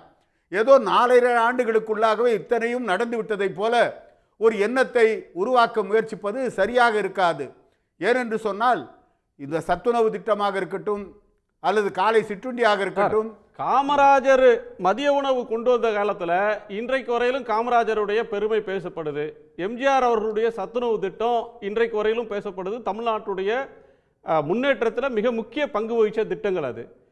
அந்த வரிசையில சொல்ற அளவுக்கு வேற எந்த பெரிய ஸ்டேட்டும் இம்ப்ளிமெண்ட் பண்ணாத ஒரு பெரிய ஸ்கீமை வந்து ஸ்டாலின் அவர்களுடைய அரசாங்கம் இன்னைக்கு நிறைவேற்றி இருக்கு. இல்ல காலை சிற்றுண்டி அமலோற்பநாதன் சொல்லக்கூடிய கருத்து வந்து எண்ணிக்கை அப்படின்ற அம்சங்கள்ல பார்க்காம என்ன டான்ஜிபிள் ப்ராக்ரஸ், ஒரு இம்பாக்ட், ஒரு தனி மனுஷங்க சொசைட்டியோட முன்னேற்றத்துல வாழ்க்கையில என்ன தாக்கத்தை சில திட்டங்கள் செயல்படுத்தி இருக்கு, காலை சிற்றுண்டி அந்த பார்வையில பாருங்கன்னு சொல்றேன். இல்ல, காலை சிற்றுண்டி திட்டத்தை நான் விமர்சிக்கவில்லை. ஏனென்று சொன்னால் பெருந்தலைவர் காமராஜர் தொடங்கி வைத்ததனுடைய விரிவாக்கம் தான் இந்த காலை சிற்றுண்டி திட்டம். மத்தியத்தில் தலைவர் காமராஜர் ஒரு கிராமத்திலே சுற்றுப்பயணம் செய்கின்ற பொழுது மாடு வைத்து கொண்டிருந்த பையனை பார்த்து, ஏன் நீ பள்ளிக்கூடத்திற்கு போகவில்லை என்று சொன்னால், அந்த பையன் சொன்னான், நான் பள்ளிக்கூடத்திற்கு போனால் சாப்பாடு யார் கொடுப்பார்கள் என்று கேட்டார். அதை அடிப்படையிலே தான் குழந்தைகளுக்கு மதிய உணவு தந்தால் பள்ளிக்கு வருவார்கள் என்ற அடிப்படையிலே தலைவர் காமராஜர் அந்த மதிய உணவு திட்டத்தை கொண்டு வந்தார். அதனுடைய விரிவாக்கம் தான் காலை சிற்றுண்டியை நம்முடைய மரியாதைக்குரிய முதலமைச்சர் கொடுக்கிறார். அதை வரவேற்கிறோம், அதில் எங்களுக்கு மாறுபட்ட கருத்தில்லை. ஆனால் எந்த திட்டத்தையும் நிறைவேற்றுவதற்கு ஒன்றிய அரசு நிதி தரவில்லை என்று சொல்லிவிட்டு இன்றைக்கு இந்தியாவிலேயே அதிகமான கடனை வாங்கி இருக்கின்ற மாநிலம் தமிழ்நாடு என்று சொல்லுகின்ற பொழுது இந்த கடன் சுமை தமிழகத்தில் இருக்கின்ற ஒவ்வொரு தலையிலையும் தான் சுமத்தப்பட்டிருக்கிறது என்பதை நாம் ஒத்துக்கொண்டாக வேண்டும். யார் தலையில சுமத்துறது? எல்லார் தலையிலும் தான் சுமத்தப்பட்டிருக்கு. நீங்க வாங்கின கடனுக்கு எல்லாரும் தான் கடமைப்பட்டிருக்கிறோம். சார், ஒன்றிய அரசு 3 லட்சம் கோடி ரூபாய் கடன் இருக்கு சார். இப்போ சார், நான் என்ன சொல்றேன், இந்த சப்ஜெக்ட் ஒன்றிய அரசு பேசுவோம். நீங்க மாநில அரசு கொடுத்த வாக்குறுதியை நிறைவேற்றவில்லை, 3 லட்சம் கோடி ரூபாய் ஒன்றிய அரசுக்கு கடன் கொடுத்த வாக்குறுதியை நிறைவேற்றவில்லை என்பதுதான் இன்றைக்கு பிரச்சனை. 505 வாக்குறுதியை கொடுத்துட்டு 66 வாக்குறுதிகளை நிறைவேற்றிட்டு நாங்க 98% வாக்குறுதிகளை நிறைவேற்றிட்டோம் சொன்னா அது என்ன அர்த்தம்? ஏன் வாக்குறுதியை கொடுக்குறீங்க? பொய்யான வாக்குறுதிகளை கொடுத்து தான் ஆட்சிக்கு வருவீங்களா? ஒவ்வொரு முறையும் அப்படித்தானா? 67 பொய்யான வாக்குறுதிகளை கொடுக்குறீங்க. நிறைவேற்ற முடியாத வாக்குறுதிகளை கொடுத்து விட்டு நிறைவேற்றவில்லை என்று சொன்னால் அதை கேட்கக்கூடாது என்று அதற்கு யார் மீதாவது பழி டீசல் விலை இந்தியாவில் பெட்ரோல் ஏதாவது விலை நடந்து 45 போச்சுன்னா ரூபாய்க்கு கொண்டு அந்த வருதுன்னு அந்த சொன்னாரு நாட்டை மோடி. பார், இந்த நாட்டை பார், ரஷ்யாவை பெட்ரோல் பார், விலை வந்து ஜப்பானை 45 பார் ரூபாய்க்கு கொண்டு வருதுன்னு உதாரணத்தை தான் சொன்னாரு. சொல்லுவீங்க. ஏன் கொண்டு நான் என்ன வரல? கேட்கிறேன்னா, இந்த ஊர்ல நீங்க கொடுத்தது வாக்குறுதி 505, அதுல 66 நிறைவேற்றி இருக்கீங்க, மீதி நிறைவேற்றவில்லை. நான் சொல்லல, நாங்க கொடுத்த மார்க்சிஸ்ட் கம்யூனிஸ்டுடைய வாக்குறுதிகள்ல செயலாளர் 4க்கும் மேற்பட்ட சண்முகம் வாக்குறுதிகள் சொல்றார். உங்க நிறைவேற்றப்பட்டிருக்கு. கூட்டணி கட்சி சார், நீங்க உங்க சொல்ற கூட்டணி கட்சியை கணக்குங்கிறது ஒரு சார்ந்த பொய் கணக்கு, சண்முகம் பச்சை சொல்றார், பொய். கொடுத்த வாக்குறுதி நிறைவேற்றப்படவில்லை. இருக்கின்ற 400 6 மாதங்களாவது வாக்குறுதிகளுக்கு மேல நிறைவேற்றாத நிறைவேற்றிருக்கோம். வாக்குறுதிகளை நீங்க ஆதரிக்கிற மோடி நிறைவேற்றுங்கள். ஒரு சொல்றது 5% சண்முகம். வாக்குறுதிகளை உங்க கூட கூட்டணி நிறைவேற்றல. கட்சி. நான் ஒரு சொல்லல. 5% அதனால வாக்குறுதிகளை கூட வாக்குறுதிகளை மோடி பொய்யான 14% வாக்குறுதிகளை நிறைவேற்றல. தந்து மக்களை ஏமாற்றி ஆட்சிக்கு வந்து விட்டீர்கள். மக்களை மக்கள் ஏமாற்றுவதில் தெளிவடைந்து நீங்கள் விட்டார்கள். ஆதரிக்கிற மோடி அரசு. இனியும் உங்களை நம்ப நாங்கள் அல்ல. தயாராக இல்லை. நாங்கள் மக்களோடு இருக்கிற மக்கள் அரசு. தெளிவடைந்து விட்டார்கள் சார். நீங்க இன்னமும் போய் சொல்லிக்கிட்டே இருக்கலாம். நிச்சயமாக எதுக்கெடுத்தாலும் ஒன்றிய மக்கள் அரசு, தெளிவடைந்து விட்டார்கள். எதுக்கெடுத்தாலும் ஒன்றிய அரசு. ஒருபோதும் நீங்க பாஜகவையோ எதை ஆதரிக்கிற நம்பி கட்சிகளையோ வாக்குறுதிகளை தமிழ்நாட்டில் கொடுத்தீங்க? நுழைவிடக்கூடாது நீங்க என்று எதை மக்கள் நம்பி வாக்குறுதி முடிவெடுத்து ஒன்றிய அரசு உங்களுக்கு வாரி கொடுக்கணும் அதுல எந்த வாக்குறுதி சந்தேகமும் கொடுத்தீங்க? கிடையாது. எந்த அடிப்படையில் சார் அதான் வாக்குறுதி 2026 கொடுத்தீங்க? தேர்தலில் நிறைவேற்ற முடியாத வாக்குறுதிகளை கல்வி கடன் உங்களால ரத்து செய்ய நாங்க முடியுமா? 400க்கு மேல கல்வி நிறைவேற்றிருக்கோம் கடனை சார். உங்களால ரத்து செய்ய முடியுமா சார்? வங்கிகள் நாங்க உங்க வந்து கண்ட்ரோல்ல பாத்தீங்கன்னா, இருக்கு. இன்னைக்கு நாங்க மகளிர் வந்தா சுய மாணவருடைய உதவி கல்வி குழுக்கள் பெற்ற கடன் ரத்து கடன்களை நாங்க செய்யப்படும். ரத்து பண்ணமே. வாக்குறுதி அதை கணக்கில் எடுத்துக்க மாட்டீங்களா? எது? மகளிர் சுய உதவி நீங்க குழுக்களுடைய கடன்களை நீங்க ரத்து எப்படி பண்ணமே. சார் உங்களால அதெல்லாம் எடுத்துக்க முடியாத மாட்டீங்களா? வாக்குறுதிகளை நகை கடன்களை செய்ய வந்து ரத்து முடியாத பண்ணமே. வாக்குறுதி அது கணக்கில் கேஸுக்கு வராதா? 100 ரூபாய் தருவோம் கேஸ் சிலிண்டருக்கு. நாங்க commit மானியம் பண்ணதுல சொன்னீங்க. பெரும்பாலான கொடுத்தீங்களா? வாக்குறுதிகளை நிறைவேற்றிருக்கோம். கேஸ் சிலிண்டருக்கு 100 ரூபாய் மானியம் தருவோம் நீங்க கொடுத்தீங்களா? டீசல் விலையை குறைப்போம், பெட்ரோல் விலையை குறைப்போம். உங்களால முடியற அதான் காரியமா? சார் மோடி சொன்னார் சார். 45 மோடி ரூபாய்க்கு வந்து சொன்னார். பாத்தீங்கன்னா பெட்ரோல் நீங்க கொடுக்கணும்னு சொன்னீங்களா இல்லையா சார்? 2014 நீங்க சொன்னாரு. இன்னைக்கு மக்கள் கேக்குறாங்க. உங்களுக்கு தைரியம் இருந்தா சொன்னீங்களே முடிவு இருந்தா செஞ்சீங்களா? கேளுங்க முதல்ல. உங்களை பார்த்தா கேக்குறாங்க. பெட்ரோல் விலை அவங்க தான் தெருவுக்கு வந்து தீர்மானிக்கிறாங்க. போராடுறாங்க. அத்தனை பெட்ரோல் விலை அவங்க சமுதாயத்து தான் மக்கள், தீர்மானிக்கிறாங்க. அத்தனை பிரிவை சேர்ந்தவர்கள், அரசு ஊழியர், ஆசிரியர் எல்லாருமே தெருவுக்கு வந்து போராடுறாங்க சார். உங்களை நம்பி டாக்டர்கள் அந்த அந்த பெருமாள் பிச்சை இன்றைக்கு போராடிய காரணத்தால் அவர் பரிமாற்றம் செய்யப்பட்டு தூக்கி அடிக்கிறீங்க, பழி வாங்குறீங்க. இதுதான் உங்க நிலைமை, உங்க ஆட்சியினுடைய நிலைமை. நீங்க சொன்ன வாக்குறுதியை சுட்டி காட்டுறாரு அவரு, அதை நிறைவேற்றுங்கன்னு சொல்றாரு. அவருக்கு கொடுக்கிற பரிசு இங்க சென்னையிலேருந்து அவரை பணிமாற்றம் செய்றீங்க. இது நியாயமா? இதுதான் உங்களுடைய வாக்குறுதியா? அந்த கொரோனாவில் உயிரை கொடுத்து வேலை செஞ்ச அந்த டாக்டர் விவேகானந்தன் அவருடைய மனைவிக்கு கருணை அடிப்படையில் வேலை கொடுங்கன்னா இதுவரைக்கும் வேலை கொடுக்கல. இதெல்லாம் என்ன? இது என்ன நியாயம்? அதாவது நீங்க வந்து தமிழ்நாட்டில் ஒட்டுமொத்தமாக அனைத்து தரப்பு ஊழியர்களினுடைய பாதுகாப்பை தமிழ்நாடு அரசு உறுதி செய்திருக்கிறது. எங்க உறுதி செஞ்சுனா சார்? ரோடுக்கு வந்து போராடுறாங்க சார். ரோடுக்கு வந்து போராடுறாங்க. எல்லாருமே போராடுறாங்க. எல்லா தரப்பு மக்களும் போராடுறாங்க. அரசு ஊழியர்கள் போராடுறாங்க, ஆசிரியர்கள் போராடுறாங்க, பகுதி நேர ஊழியர்கள் போராடுறாங்க. மக்களை ஏமாத்தலாம்னு நினைக்கிறீங்க. யார் போராடல? மக்கள் என்ன கேக்குறாங்கன்னா, இவ்வளவு பேசுற நீங்க ஆதரிக்கிற ஆட்சி என்ன பண்ணுச்சுங்கறத மக்கள் கேக்குறாங்க. போராடக்கூடிய கம்பேர் பண்ணி பார்க்கறாங்க சார். இன்றைக்கு தமிழகத்திலே ஒன்றிய அரசு நமக்கு நிலவி என்ன கொண்டிருக்கிறது. பண்ணுச்சு, தமிழ்நாடு அரசு என்ன பண்ணுச்சுன்னு மக்கள் கம்பேர் பண்ணி பார்க்கறாங்க. நீங்க அதுதான் வந்து விஷயம். போராடுறது ஆசிரியர்கள், அரசு ஊழியர்கள், சத்துணவு பணியாளர்கள், அத்தனை தரப்பு மக்களும் இன்றைக்கு தெருவுக்கு வந்து போராடுகிறார்கள். கடைசியில டிபிஐ விட்டு வெளியேற்றினீங்க. டிபிஐல போராடினாங்க ஆசிரியர்கள், அவர்களை வெளியேற்றினீங்க. எல்லா தரப்பு மக்களும் உங்களுடைய வாக்குறுதிகள் நிறைவேற்றப்படாததால் தெருவுக்கு வந்து போராடக்கூடிய நிலைமை இன்றைக்கு உருவாகி இருக்கிறது. அதனால வந்து கண்டிப்பாக 2026 என்பது இந்த ஆட்சிக்கு விடை கொடுக்கின்ற ஒரு ஆண்டாக இருக்கும். கண்டிப்பாக இனியும் தயவு செய்து பொய்யான வாக்குறுதிகளை கொடுக்காதீர்கள். 5 ஆண்டுகளுக்குள் நிறைவேற்ற முடியவில்லை என்று சொன்னால் நாங்கள் கொடுத்த வாக்குறுதியை நிறைவேற்ற முடியவில்லை என்று ஒப்புக்கொள்ளுங்கள். அதை விடுத்து சாக்கு போக்கு சொல்லி மத்திய அரசு தான் காரணம் என்று மத்திய அரசின் மீது பழிபோட்டு தப்பிப்பதற்கு எத்தனை காலம் தான் நீங்கள் முயற்சிப்பீர்கள்? நீங்கள் கொடுத்தது வாக்குறுதி. நீங்கள் எதை நம்பி நீங்கள் கொடுத்தீர்கள்? வாக்குறுதியையும் கொடுத்து விட்டு இன்றைக்கு நிறைவேற்ற முடியவில்லை என்று சொன்னால் நிறைவேற்ற முடியும். அன்புமணி ராமதாஸ் அவர்கள் பட்டியல் போட்டு சொல்லுகிறாரு, மறுத்து பேசுங்கள். அவர் கொடுக்கின்ற அந்த பட்டியல் அவரே சொல்லி இருக்கிறார். நான் வெளியிட்டிருக்கின்ற பட்டியலில் எது எது தவறு, எது எது நிறைவேற்றவில்லை, எது எது நிறைவேற்றினீர்கள் என்று ஆட்சியாளர்கள் சொல்ல வேண்டும் என்று சொல்கிறார். ஏற்கனவே கொடுக்கப்பட்டு விட்டது. எல்லா அறிக்கைகளிலும் எல்லா செய்திகளும் விரிவாக கொடுக்கப்பட்டு கண்டிப்பாக சொல்கிறேன், இந்த ஆட்சி சொன்னதையும் செய்யவில்லை. அதனாலதான் எல்லா தரப்பு மக்களும் சொன்னீங்களே செஞ்சீங்களான்னு போராடி கொண்டிருக்கிறார்கள். திமுக ஆட்சியை பொறுத்தவரை 505 வாக்குறுதிகளை கொடுத்து 66 வாக்குறுதிகளை மட்டுமே நிறைவேற்றியிருக்கிறது. எனவே பொய்யை சொல்லி ஆட்சி நடத்துகின்ற இந்த ஆட்சிக்கு முடிவு கட்ட வேண்டிய நேரம் 2026 உங்களுக்கு மக்கள் முடிவு கட்டுவாங்க எலெக்ஷன்ல. மாற்றம் நல்லா கிடையாது. எழுதி வச்சீங்க. கண்டிப்பாக 2016 அப்புறம் தமிழ்நாடு காங்கிரஸ் 2026 கட்சிங்க தேர்தல் முடிவுக்கு பின்னாலே ஒரு நிமிஷம் சார். கண்டிப்பாக திமுக ஆட்சி அப்படி ஒரு முடிவுக்கு கட்சியே இருக்காது சார் இங்க. சார். இந்த 2016 தான் உங்களுக்கு கடைசி தேர்தல். யாரு உங்களுக்கு சார்? உங்களுக்கு கடைசி தேர்தல். நீங்க ரெண்டாவது முறை எழுதி வந்த வச்சீங்க. வரலாறே இல்ல சார். நீங்க திமுக உங்களுக்கு தெரியும் ரெண்டாவது முறை சார், ஆட்சிக்கு உங்க வந்த வரலாறே இல்ல. கட்சியினுடைய 2016 இது அப்புறம் வரைக்கும் கட்சி இப்பவே ரெண்டாவது இல்ல. முறை வந்த சரி, எந்த 2016 அப்புறம் தொடர்ந்து நிச்சயமா 2 முறை தமிழ்நாட்டுல அப்படி ஒரு வந்திருக்கீங்களா? பேரே இருக்க போகுது. 77 ஓகே, ஓகே, ஓகே சார். 89 ஒரு நிமிஷம் சார். கார்த்தி இன்னும் பேசல. ஆட்சிக்கு கார்த்திகேயன் வந்த கொண்டு பிறகு கேட்டுறேன். உங்களால வர முடிஞ்சதா? 2 முறை கார்த்திகேயன். வந்ததுக்கான வரலாறே கிடையாது திமுகக்கு. உங்களுக்கு கண்டிப்பாக என்ன வரலாறு இருக்கு? 2026 உங்களுக்கு என்ன வரப்போறது ஜிகே வாசனுக்கு இல்ல. என்ன வரலாறு இருக்கு? உங்களுக்கு என்ன வரலாறு இருக்கு? உங்க கட்சிக்கு என்ன வரலாறு இருக்கு? 11 ஆண்டு பர்சனலா கட்சி போகலாம். சார். இல்ல, இது 50 ஆண்டு பர்சனலா கட்சி இல்ல. அவங்களுக்கு என்ன சார் வரலாறு 50 ஆண்டு இருக்கு? கட்சி இல்ல சார். சரி சார், அடுத்த உங்களுக்கு ஏதாவது ஆண்டு வரலாறு கட்சி. இருக்கா? அடுத்த சுற்றுல- பாஜகவோட தொங்கு நீங்க- சதையா இருந்து பேசிட்டு இருக்கீங்க. சார், அடுத்த நீங்க சுற்றுல- பாஜக போறியா? தொங்கு சதையா இருந்து நீங்க பேசிட்டு இருக்கீங்க. 99 அடுத்த சுற்றுல வரலாறு பேசலாம் சார். கூட்டணி சார், வைக்கலையா? ஒரு நிமிஷம். திரு நீங்க கார்த்திக், வச்சா கடந்த பாஜக கூட்டணி தேர்தல்ல நல்ல கூட்டணி. ஒரு தேர்தல் மத்தவங்க பரப்புரையில வச்சா இது ஒரு தப்பா? தேர்தல் வாக்குறுதி என்ன, கொடுத்த வாக்குறுதிகளை நிறைவேற்றினாங்களா அப்படின்றது பேசு பொருளா இல்லாம வேற விஷயங்கள் மேலெழுந்து நின்னது. கூட்டணி பலம், கடைசி நேரத்தில் செய்த நடவடிக்கைகள், குறிப்பா ஜெயலலிதா அவர்கள் காலத்தில் கொடுத்த வாக்குறுதிக்கு அந்த வாக்குறுதிகள்லாம் நடந்ததா இல்லையா அப்படின்ற இடங்களுக்கெல்லாம் போகல. ஆனா இப்ப ஒரு 6-7 மாதத்துக்கு முன்பே இது சார்ந்த ஒரு உரையாடல் அப்படின்ற ஒன்று நடக்கிறத எப்படி பார்க்குறீங்க? இந்த காலை சிற்றுண்டி தொடர்பாக பேசணும், அது சார்ந்த உங்க பார்வை.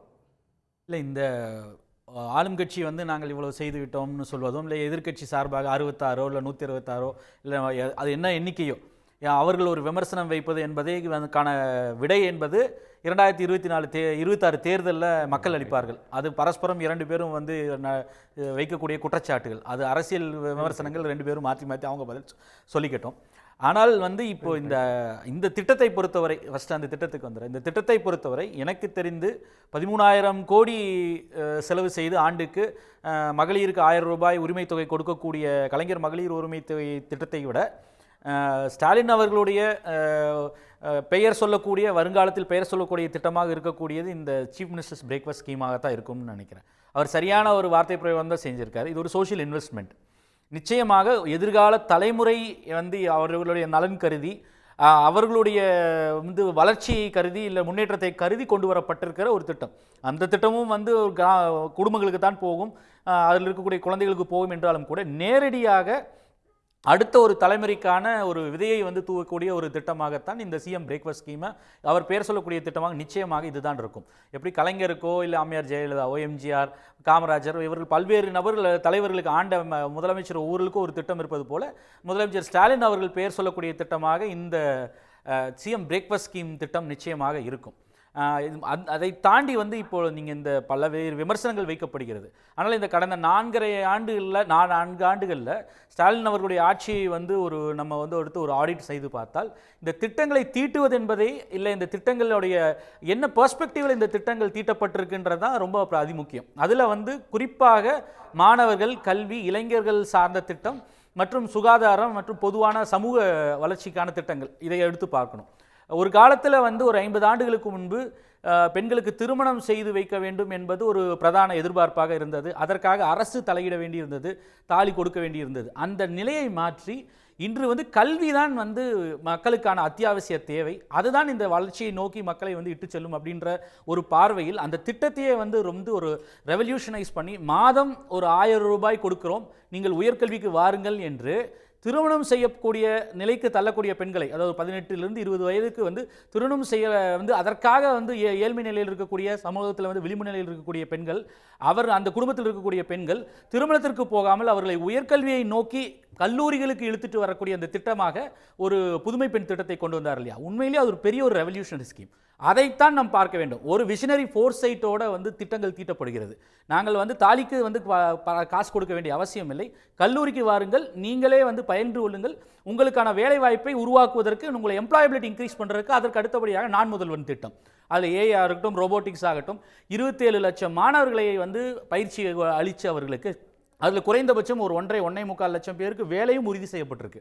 அப்போது ஒரு மாணவன் வந்து ஃபஸ்ட்டு கல்விக்கு பள்ளிக்கூடத்துக்கு வரும்பொழுது பிரைமரி ஸ்கூலில் கட்டாயம் வருவதற்கு அவர்களுக்கு உணவளிப்பது, அவர்களுக்கு தேவையான பல்வேறு கட்டங்களில் பல்வேறு இன்டர்வென்ஷன் வந்தாலும் கூட அவர்களுக்கு வந்து இலவசமாக யூனிஃபார்மோ இல்லை காலனியோ எல்லாமே புத்தகம் அதற்கொண்டு, அதே மாதிரி புத்தக பை மற்றும் ஃப்ரீயாக ட்ராவல் பண்ணுறதுக்கு எல்லாம் கொடுக்கப்பட்டு இப்போ கடைசியாக வந்து மாணவர்கள் மற்றும் போகக்கூடிய பேருந்துகளை வந்து சென்னையில் அறிமுகப்படுத்தி இருக்கிறது.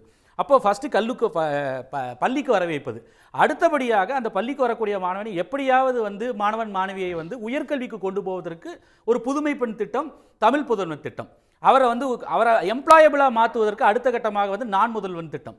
அப்போது வந்து ஒரு ஸ்டார்டிங் வந்து ஸ்க்ராட்ச் வெரி ஏர்லியாக வந்து ரொம்ப ஒரு சின்ன நிலையில் ஸ்கூலுக்கு கொண்டு வரதில் ஆரம்பித்து அவரை வேலைக்கு கொண்டு போய் சேர்த்துறது இருக்கு இல்லையா, இது வந்து ஒரு பெரிய பேரடைம் ஷிஃப்ட்னு நம்ம சொல்லுவோம். ஒரு நிச்சயமாக ஒரு பெரிய ஒரு புரட்சிகரமான மாற்றம் தான் நம்ம பார்க்கணும். ஒரு திருமணம் செய்து வைப்பது தான் முக்கியம், தாலி கொடுக்க வேண்டும், திருமண உதவித்தொகை கொடுக்க வேண்டும் என்பதை மாற்றி அதை உயர்கல்வி உறுதி செய்ய திட்டமாக மாற்றி இன்று மக்களை வந்து ஒரு எம்ப்ளாயபிளாக படித்தவர்களாக இந்த சமூகத்தை அடுத்த ஒரு 50-100 ஆண்டுகளுக்காக தயார் செய்வதற்கில்ல அந்த சிந்தனை தான் வந்து டிராவிடியன் மாடல்னு அவர் காயின் பண்ணுறார். அப்போ அதைத்தான் நாம் பார்க்க வேண்டும். அதிலிருந்து அடுத்த கட்டமாக பெண்களுக்கு வந்து இலவசமாக பயணம், அதே போல் வந்து அவர்களுக்கு மாதமாக உரிமை தொகை, அது வந்து இலவசம் கிடையாது, உரிமை தொகை, அதை பார்த்து தான் வந்து இப்போ கர்நாடகா வந்தாலும் சரி, இல்லை ஆந்திரா தெலங்கானா வந்தாலும் சரி, ஏன் மத்திய பிரதேஷும் மகாராஷ்டிராவும் கூட இங்கிருந்து பார்த்து தான் அவர்களும் வந்து அங்கே ரெப்ளிகேட் பண்ணுறாங்க.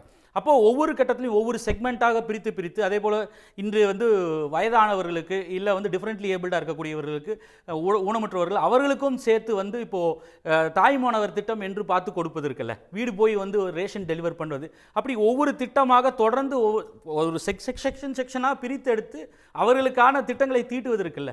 அப்போ அதுதான் வந்து டார்கெட்டட் இன்டர்வென்ஷன். ஸ்டேட் வந்து எங்கெங்கெல்லாம் செய்ய வேண்டுமோ, யார் யாருக்கு செய்ய வேண்டுமோ, நீண்டகால தொலைநோக்கு சிந்தனையோடு செய்வது இருக்குல்ல, அது போன்ற திட்டங்களை தான் நாம் பார்க்க வேண்டியிருக்கு. இதை எல்லாவற்றையும் செய்யும் பொழுது நிதி நெருக்கடிக்கு உட்பட்டு செய்யணும். இப்போ நீங்கள் சொல்லக்கூடிய ஏற்கனவே இருக்கக்கூடிய மாணவர்களுக்கு பல்வேறு உதவித்தொகை, ஒரு பரந்த பார்வையில் ஒரு அரசு எதற்கு முன்னுரிமை தருது, ஒரு பாலிசி அடிப்படையில் அவங்களோட ப்ரையாரிட்டிஸ் என்னவாக இருக்கிறது அப்படின்ற ஒரு ஏரியாவை டச் பண்ணுறீங்க. ஆனால் ஒரு நிர்வாகத்திடம் ஒரு 5 ஆண்டு காலம் ஆட்சி செய்கிற ஆட்சியாளர்கள்ட்ட பல்வேறு தரப்பு மக்களுக்கு பலவிதமான கோரிக்கைகள் இருக்குது. நீங்கள் முன்பே சொன்னது மாதிரி ஒரு ஒப்பந்த தொழிலாளி தொடங்கி ஒரு கௌரவ விரிவுரையாளர் அப்படின்னு ஆரம்பித்து ஒரு செவிலியர் அப்படின்னாலும் சரி, பலதரப்பட்ட மக்களுக்கு அவங்க வாழ்க்கை சார்ந்த கோரிக்கைகள் இருக்குது. அதில் நீங்கள் கொடுத்த வாக்குறுதியை நிறைவேற்றினீங்களா அப்படின்னு கேட்கறது எதிர்க்கட்சிகளோட கடமை. அதை அட்ரஸ் பண்ணாமல் இருக்க முடியுமா? இல்லை, அதில் யாரும் தவறு சொல்ல. அந்த கோரிக்கை எழுப்புவதோ இல்லை அந்த பாதிக்கப்படக்கூடியவரோ இல்லை அந்த தேவை இருக்கக்கூடிய அந்த ஊழியர்கள் வந்து போராட்டம் செய்வதோ யாரும் தவறு சொல்லவில்லை. அதில் ஸ்டேட் வந்து அவர்களால் இயன்ற அளவு செய்கிறார்கள். சில இடங்களில் போதாமைகள் இருக்குது, அதில் மாற்று கருத்து இல்லை. இன்ஃபேக்ட் வந்து சில திட்டங்களில் வந்து வாக்குறுதிகளை செயல்படுத்தாமல் இருப்பது நிதிச்சுமை காரணம். உதாரணத்திற்கு ஓல்டு பென்ஷன் ஸ்கீம் எடுத்துக்கோங்க. அதை வந்து இன்று இருக்கக்கூடிய சூழலில் வந்து எந்த ஒரு அரசுமே இந்தியாவில் வந்து செயல்படுத்துவது சாத்தியமா, இல்லை அப்படியே தொடங்கினாலும் கூட நீண்ட காலத்திற்கு வந்து ஓல்டு பென்ஷன் ஸ்கீம் செயல்படுத்த முடியும் என்பது பெரிய கேள்விக்குறி. ஏன்னா அந்த அளவுக்கு நிதிச்சுமையும் சரி, இல்லை அதே போல வந்து நிதி பற்றாக்குறையும் சரி மாநிலங்களுக்கு இருக்கு. மாநிலங்களுடைய நிதி பகிர்வுன்றது டெவல்யூஷன் ஆஃப் ஷேர்ஸ் வந்து ஸ்டேட்டுக்கு கொடுக்கக்கூடிய அந்த டாக்ஸ் ஷேர்ன்றது 31% தான் கொடுக்குறாங்க. 41% கொடுக்கணும், 42% கொடுக்கணும்னு கடை 31% அதிகபட்சமாக வருகிறது. இதே வேளையில் வந்து ஒன்றிய அரசினுடைய திட்டங்கள் என்ற பெயரில் ஒன்றிய அரசும் மாநில அரசும் இணைந்து செய்யக்கூடிய திட்டங்களில் ஒரு காலத்தில் 75 இல்லை 80-20 75-25 என்ற திட்டங்கள் இன்று 60-40 இல்லை 50-50 என்ற நிலைக்கு வந்து பல்வேறு திட்டங்கள் வந்து ஃபண்ட் ஷேரிங் வந்துருச்சு. அப்போ அந்த பற்றாக்குறை, அந்த நிதிச்சுமையெல்லாம் ஏற்று தான் பல்வேறு திட்டங்களை செயல்படுத்த வேண்டியிருக்கு. அப்போ அதற்குள் இந்த சுமைகளுக்கு உட்பட்டு ஒரு அரசு வந்து அவர் இந்த நீங்கள் சொல்லக்கூடிய பல்வேறு தரப்பினுடைய மக்களுடைய கோரிக்கைகள், அதில் அவர்களுக்கு இருக்கக்கூடிய பிரச்சனைகளுக்கு தீர்வு காண வேண்டியிருக்கு. அதில் வந்து நீங்கள் ஓல்டு பென்ஷன் ஸ்கீம் மாதிரியோ இல்லை இப்போ வந்து போராடக்கூடிய சில செக்மெண்ட் அவர் சொன்னார் இல்லையா, அவர்களுக்கான தேவைகளை பூர்த்தி செய்வது இல்லை அவர்களோட டிமாண்டை ஃபுல்ஃபில் பண்ணுறதுல சில போதாமைகள் இருக்கத்தான் செய்கிறது, யாரும் மறுக்கவில்லை. அரசு அதில் இன்னும் கவனம் செலுத்த வேண்டும். அதர் வந்து இன்னும் அதற்கான தேவை இருக்கிறது. தேர்தல் நெருங்கும் காலத்தில் அது ஆளும் கட்சி அவர்கள் எப்படி கையாள்வார்கள் என்பது நமக்கு தெரியாது. ஆனால் அதையும் அட்ரஸ் பண்ணணும். அதான் அதே சமயம் வந்து அதை செய்யவே இல்லை என்று கூறுவது வந்து ஏற்றுக்கொள்ள முடியாது. உதாரணத்திற்கு இப்போ நீங்கள் இந்த இலவச பேருந்து பயண திட்டம் எடுத்துக்கோங்கன்னா ஒரு ஆவரேஜாக ஒரு பெண்ணிற்கு வந்து ஒரு 890 ரூபாய் அளவிற்கு மாதத்திற்கு மிச்சம் செய்கிறார்னு சொல்கிறாங்க. அப்போ ஒரு 1000 ரூபாய் வந்து அரசு வந்து அதில் வந்து அரசு சார்பாக வந்து இலவசமாக கொடுக்கப்படுகிறது இந்த ஆனரேரியம், அதாவது உரிமை தொகை. அதற்கூட வந்து நீங்கள் இப்போ இருக்கக்கூடிய மித்த திட்டங்களில் அந்த குடும்பத்திற்கு வந்து அந்த குடும்பத்தில் இருக்கக்கூடிய ஒரு உயர்கல்வி பயிலக்கூடிய அரசு பள்ளியில் படிக்கக்கூடிய ஒரு மாணவி இருந்தால் இல்லை மாணவனோ இருந்தால் அதற்கு ஒரு 1000 ரூபாய். அப்போது ஒரு மாதத்திற்கு நீங்கள் ஒரு தோராயமாக வந்து ஒரு எஸ்டிமேட் போட்டு பார்த்தீங்கனாலே ரொம்ப சாதாரணமாக ஒரு 4000-5000 ரூபாய் அளவிற்கு மேலே வந்து ஒரு அரசு வந்து ஒவ்வொரு குடும்பத்திற்கும், அதுவும் குறிப்பாக நான் சொல்கிறது ஒரு பிலோ பாவர்ட்டி லைன் இல்லைன்னா அந்த அவர்கள் வரையறை வைத்திருக்காங்க இல்லையா, அந்த தகுதியுடையவர்களுக்கு நிச்சயமாக இந்த அளவிற்கு தொகைகள் குறைந்தபட்சம் போய் சேருது. அப்போ இதையெல்லாம் வந்து இந்த சிக்கலுக்குள்ள உள்ளடக்கி பண்ண வேண்டியிருக்கு. இதே சமயத்தில் வந்து மாநிலத்துடைய வளர்ச்சியை உறுதி செய்ய வேண்டியிருக்கு. நீங்கள் 2024-25 வந்து தேசிய சராசரி வளர்ச்சி 6.5 இருந்தப்போ கூட தமிழ்நாட்டினுடைய மொத்த உள்நாட்டு உற்பத்தின்னு பார்த்தீங்கன்னா நீங்கள் வந்து 9.69 இருக்குது. அப்போ அதே ஆண்டில் வந்து நீங்கள் பார்த்தீங்கன்னா எக்கானமியோட growth வந்து நீங்கள் டோட்டல் எஸ்டிமேட் எடுத்து பார்த்தீங்கன்னா அதில் 11.19% எந்த ஒரு மாநிலமும் எட்டாத வளர்ச்சி. இப்போ கேட்குறாங்க இந்த வளர்ச்சி எப்படி டிரான்ஸ்லேட் ஆகுமா இல்லை இது போய் சேருமா அப்படின்னு சொல்லி கேட்குறாங்க. நிச்சயமாக ஒரு வளர்ச்சி வருது, ஒரு இண்டஸ்ட்ரி வருதும்போது இந்த சைக்கிளில் தான் எக்கனாமிக் சைக்கிள் அப்படி தான் சேர்ன் ஆகும். அதுக்கப்போ அந்த நிச்சயமாக அதோட பெனிஃபிட் ஏதோ ஒரு விதத்தில் மக்கள் போய் சேரும். இந்த இலவசங்களோ இல்லை இந்த இலவசம்னு சொல்லக்கூடிய ஏதோ ஒரு உரிமை தொகையோ ஏதோ ஒன்று போய் சேரும் பொழுது அவர்கள் வந்து நிச்சயமாக அதை செலவு செய்வார்கள், உற்பத்தி பெருகும். அதனால தான் வந்து நீங்கள் இந்த ஏதோ ஒரு விதத்தில் மக்கள் கொஞ்சம் பட்டினி சாவு கிடையாது. போட்டிருக்கிற இந்த அதிரடியினால திருப்பூர் மேற்கு மாவட்டங்கள் ஜவுளித்துறையும் லெதரும் வந்து கலங்கி போயிருக்கிறாங்க. அடுத்த ஆண்டு இந்த டபுள் டிஜிட் growth, ஏன்னா நம்ம எக்கானமி யூஎஸோட அலைனான ஒன்று, எவ்வளோ பெரிய தாக்கம் இருக்க போகுது அப்படின்றது தெரியாத ஒரு நிலைமை தான் இருக்கு. இன்னொரு 4-5 மாசத்துல இதனுடைய தாக்கம் பெருசாக. அதற்கான பதிலை வந்து முதலமைச்சர் சொல்வதற்கு முன்பு வந்து ஒன்றிய யூனியன் மினிஸ்டர் ஆஃப் காமர்ஸ் வந்து அதற்கான அக்கறையோட அந்த பதில் சொல்றாங்களான்னு தெரியல. ஒன்றிய நிதியமைச்சருக்கு அந்த அக்கறை இருக்கான்னு தெரியல. இதை பல முறை வந்து மாநில அரசின் சார்பாக முதலமைச்சர் வந்து கடிதமாக எழுதிட்டாரு, நேரடியாக வந்து முறையீடும் வச்சுட்டாங்க. அதுவும் குறிப்பாக வந்து உற்பத்தி சார்ந்து மேனுஃபேக்சரிங் சார்ந்த ஒரு தமிழ்நாடு போன்ற ஒரு மாநிலத்தில் எங்களுக்கு இவ்வளவு உற்பத்தி, இன்ஃபேக்ட் இந்தியாவிலிருந்து போகக்கூடிய மொத்த உற்பத்தியில் அதிகமான உற்பத்தி வந்து அமெரிக்காவுக்கு ஏற்றுமதி ஆகுது வந்து தமிழ்நாட்டில் தான் ஒரு முக்கியமான ஒரு ஸ்டேட். அப்போ எங்களுக்கு பாதிப்பு ஜாஸ்தி என்று ஏற்கனவே சொல்லும் பொழுது அதை வந்து உள்வாங்கி அதற்கான தீர்வுகளை வந்து சொல்ல தயாராக இருக்கிறார்களா அப்படின்னு நமக்கு தெரியல. ஏன்னா சைனா மீது இதே வந்து ஒரு டாரிஃப் இம்போஸ் பண்ணுவோன்னு சொன்ன ட்ரம்ப் அவர்கள் எச்சரித்ததும் அதை பின்வாங்கி கொண்டார். அது ஒரு கால வரையறை ஃபிக்ஸ் பண்ணிட்டு பின்னாடி ரோல் பேக் பண்ணிட்டார். ஆனால் இந்தியாவிற்கு அதை செய்யவே இல்லை. இந்தியாவில் இங்கே இருக்கக்கூடிய தேசிய தலைமை அதற்கான தீர்வை கண்டதா இல்லை வந்து ஆணித்தரமாக ஒரு எதிர்வினை ஆற்றியதா என்று தெரியல. இல்லை மாநிலத்தோடைய நலன் சார்ந்தது தானே, தேசிய நலனில் வந்து மாநிலமும் உள்ளடக்கம் தானே. அப்போ நமக்கான இந்த பாதிப்புகள் எல்லாத்தையும் வந்து குறைந்தபட்சம் ஒரு குஷனாக உள்வாங்குவதற்கான ஏதாவது ஒரு தீர்வு இருக்கான்றதை ஒன்றிய அரசு சொல்லணும். அதே சமயம் நம்ம இப்போ நிதி கேட்குறோம். ஏன் இது எல்லாவோட சிம்பிளுங்க. 2290 கோடி ரூபாய் சமகிர சிக்ஷா திட்டத்திற்கு வந்து வாங்குவதற்காகவே வந்து நமக்கு உச்சநீதிமன்றம் போக வேண்டி இருக்கிறது. அதே இருமொழி கொள்கையை தான் நாங்களும் ஏற்றுக்கொள்வோம், மும்மொழி கொள்கையை வந்து ஒத்தி வைக்கிறோம் என்று சொல்கிற மகாராஷ்டிராவிற்கு சமகிர சிக்ஷா திட்டத்திற்கு கொடுக்க வேண்டிய நிதியை வந்து கொடுக்க மறுப்பது இல்லையே. ஏன்னா அங்கே பிஜேபி ஆட்சி நடக்குது. அப்போ இந்த சூழலில் தான் இந்த சிக்கல்களுக்கு நடுவில், அரசியல் பொருளாதார சிக்கல்களுக்கு நடுவில் ஒரு எதிர்க்கட்சி ஆளக்கூடிய ஒரு மாநில அரசு தன்னால் இயன்றவரை வந்து ஒரு மாநிலத்தில் இருக்கக்கூடிய மக்களுக்கு எவ்வாறு திட்டங்களை செயல்படுத்தும்ன்ற அந்த பல்வேறு பிரஷருக்கு நடுவில் செயல்படுத்துறாங்க.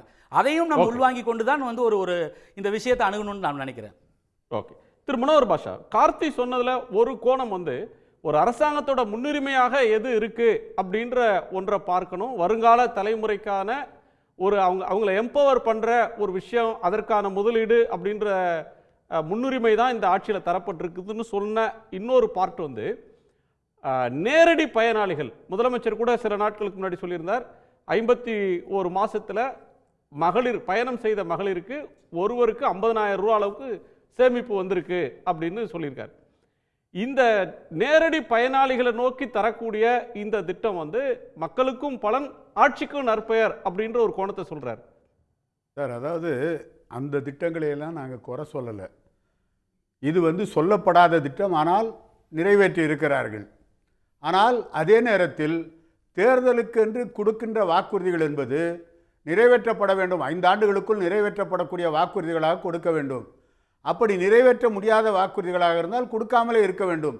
கொடுத்துவிட்டு நாங்கள் 98% வாக்குறுதிகளை நிறைவேற்றி விட்டோம் என்று சொல்வது என்பது ஏற்றுக்கொள்ள முடியாத ஒரு வாதம். கார்த்திகேயனை பொறுத்தவரை அதாவது வருங்காலத்தை கணக்கிட்டு முதலீடு செய்திருக்கிறார்கள், அந்த அடிப்படையில் திட்டங்களை செயலாற்றி இருக்கிறார்கள் என்று சொல்லுகிறார். அதை நாங்கள் மறுக்கவில்லை. இப்பொழுது கல்வி படிக்கின்ற மாணவிகளுக்கும் கல்வி படிக்கின்ற மாணவர்களுக்கும் 1000 ரூபாய் கொடுக்கிறார்கள். அது வரவேற்க வேண்டிய திட்டம்தான். ஆனால் அதே நேரத்தில் கார்த்திகேயன் சொல்வதைப் போல கல்வி பெற்று விட்டாலே அதற்கு திருமணத்திற்கான அவருடைய கல்வி தகுதிக்கேற்ற மணமகனை தேடும்போது கண்டிப்பாக இன்றைக்கு சமுதாயத்திலே அந்த வரதட்சணை என்பது தொடர்ந்து இருந்து கொண்டிருக்கிறது. அதற்கு அந்த பெண் சம்பாதித்துத்தான் அதை சரி செய்ய வேண்டிய சூழ்நிலை. அதைத்தான் கணக்கிட்டு ஜெயலலிதா அம்மையார் அவர்கள் தாலிக்கு தங்கம் கொடுத்தார், திருமணத்திற்கு வயதான அந்த பெண்களுக்கு 50,000 கொடுத்தார். அதிமுக ஆட்சியினுடைய நிறைவு பகுதியிலேயே எடப்பாடி பழனிசாமி அவர்கள் நிறைவு பகுதியிலேயே ஆட்சியினுடைய இறுதி காலத்திலேயே தாலிக்கு தங்கத்தை நிறுத்திட்டாங்க. தங்க விலை ஏறுறது போச்சு. இப்ப நீங்க 67 இருந்து நீங்க எடுத்துட்டீங்கன்னா கூட ₹1 3 படி அரிசி தர்றது லட்சியம் இல்ல. ஒரு படி நிச்சயம் 3 படி ஒரு படி நிச்சயம் 3 படி லட்சியம்னாரு. ஆமா. இப்போ ஒரு வாக்குறுதி கொடுக்கிறது வந்து ஒரு எய்ம் ஹையரா எய்ம் பண்றது ஒண்ணு, குறைந்தபட்சம் எங்களால் இதை செய்ய முடியும் அப்படின்னு சொல்றது ஒண்ணு. அந்த ரெண்டு பேலன்ஸோட தானே சார் பார்க்கணும். இல்ல சார், நீங்க எது நிறைவேற்றப்பட முடியுமோ அதை தான் வாக்குறுதியாக கொடுக்கணும். கல்வி கடனை ரத்து செய்வது என்பது இவர்களால் முடியக்கூடிய காரியமா? வங்கிகள் இவர்கள் கட்டுப்பாட்டில் இருக்கிறதா? எந்த அடிப்படையில் அந்த வாக்குறுதியை கொடுக்கிறார்கள்? அவங்க நினைப்பு வந்து ராகுல் காந்தி பிரதமர் ஆயிடுவாரு, சொல்லி நிறைவேற்றிடலாம், நீட் தேர்வை ரத்து செய்வோம், ராகுல் காந்தி பிரைம் மினிஸ்டர் ஆயிடுவார். நீட் அது நியாயமான ஒண்ணு தானே சார்? அப்படி அவங்க நினைச்சிருந்தா நியாயம் தானே. நமக்கு உகந்த ஆட்சி ஒன்று வந்தால் நம்மளால சாதிக்க முடியும். அதுக்கு எதிர்ப்பா மோடிக்கு எதிரான அலை இல்லையே இந்தியா ஃபுல்லா. மீண்டும் மோடி வரக்கூடிய 3வது முறை வரக்கூடிய ஒரு சூழ்நிலை தானே இந்தியாவில் உருவாச்சு. நீங்க இந்தியா கூட்டணி ஆரம்பிச்சு மோடிக்கு முன்னாடி மன்மோகன் சிங் ஆட்சி காலம் வரலையும் விவசாய கடனை தள்ளுபடி செஞ்சிருக்காங்கல்ல சார். விபி சிங் காலம் முதல் மன்மோகன் சிங் காலம் வரலையும் இன்னைக்கு வரலையும் எவ்வளவு டிஸ்ட்ரெஸ் வந்தாலும் விவசாய கடனையோ கல்வி கடனையோ தள்ளுபடி செய்ய மாட்டோம், அது எங்களோட பாலிசின்னு சொல்றாங்களே சார். அவங்களுடைய பாலிசி அவங்க சொல்றாங்க சார். ஆனா இவங்க வந்து எப்படி கல்வி கடனை ரத்து பண்ணுவோம்னு சொன்னாங்க? செய்ய முடியுமா இவங்களால? எந்த அடிப்படையில் இந்த வாக்குறுதியை கொடுத்தாங்க? சில ஒன்றியத்தில் ஆட்சிக்கு வந்தா நாங்க அதை ரத்து செய்யறோம் தான் சொல்லியிருந்தாங்களே ஒழிய நாங்க வந்து தமிழ்நாடு அரசின் சார்பாக வந்து எல்லாத்தையும் ரத்து பண்ணோம். அதுல அதுக்கப்புறம் விளக்கமும் கொடுத்துட்டாங்க அவங்க. இல்ல அதுக்கப்புறம் விளக்கம் கொடுத்திருக்காங்க. ஒன்றியத்துல ஆட்சிக்கு வந்தா நாங்க கல்வி கடன் ரத்து செய்யல, இவங்க இந்தியா கூட்டணி ஆட்சி அமைக்கும், அப்ப நாங்க ரத்து செய்வோம் தான். அதுக்கப்புறம் விளக்கமே வந்து கொடுக்கலாம் சார். கல்வி கடனை ரத்து செய்வோம் தான் வாக்குறுதி. சரி சார். அப்ப நீங்க சொன்னீங்க வார்மர்ஸ் இன்கம் வந்து விவசாய பெருங்குடி மக்களுடைய வந்து இன்கம் வந்து வருவாய் ரெட்டிப்பாக்குறேன்னு சொன்னாரு.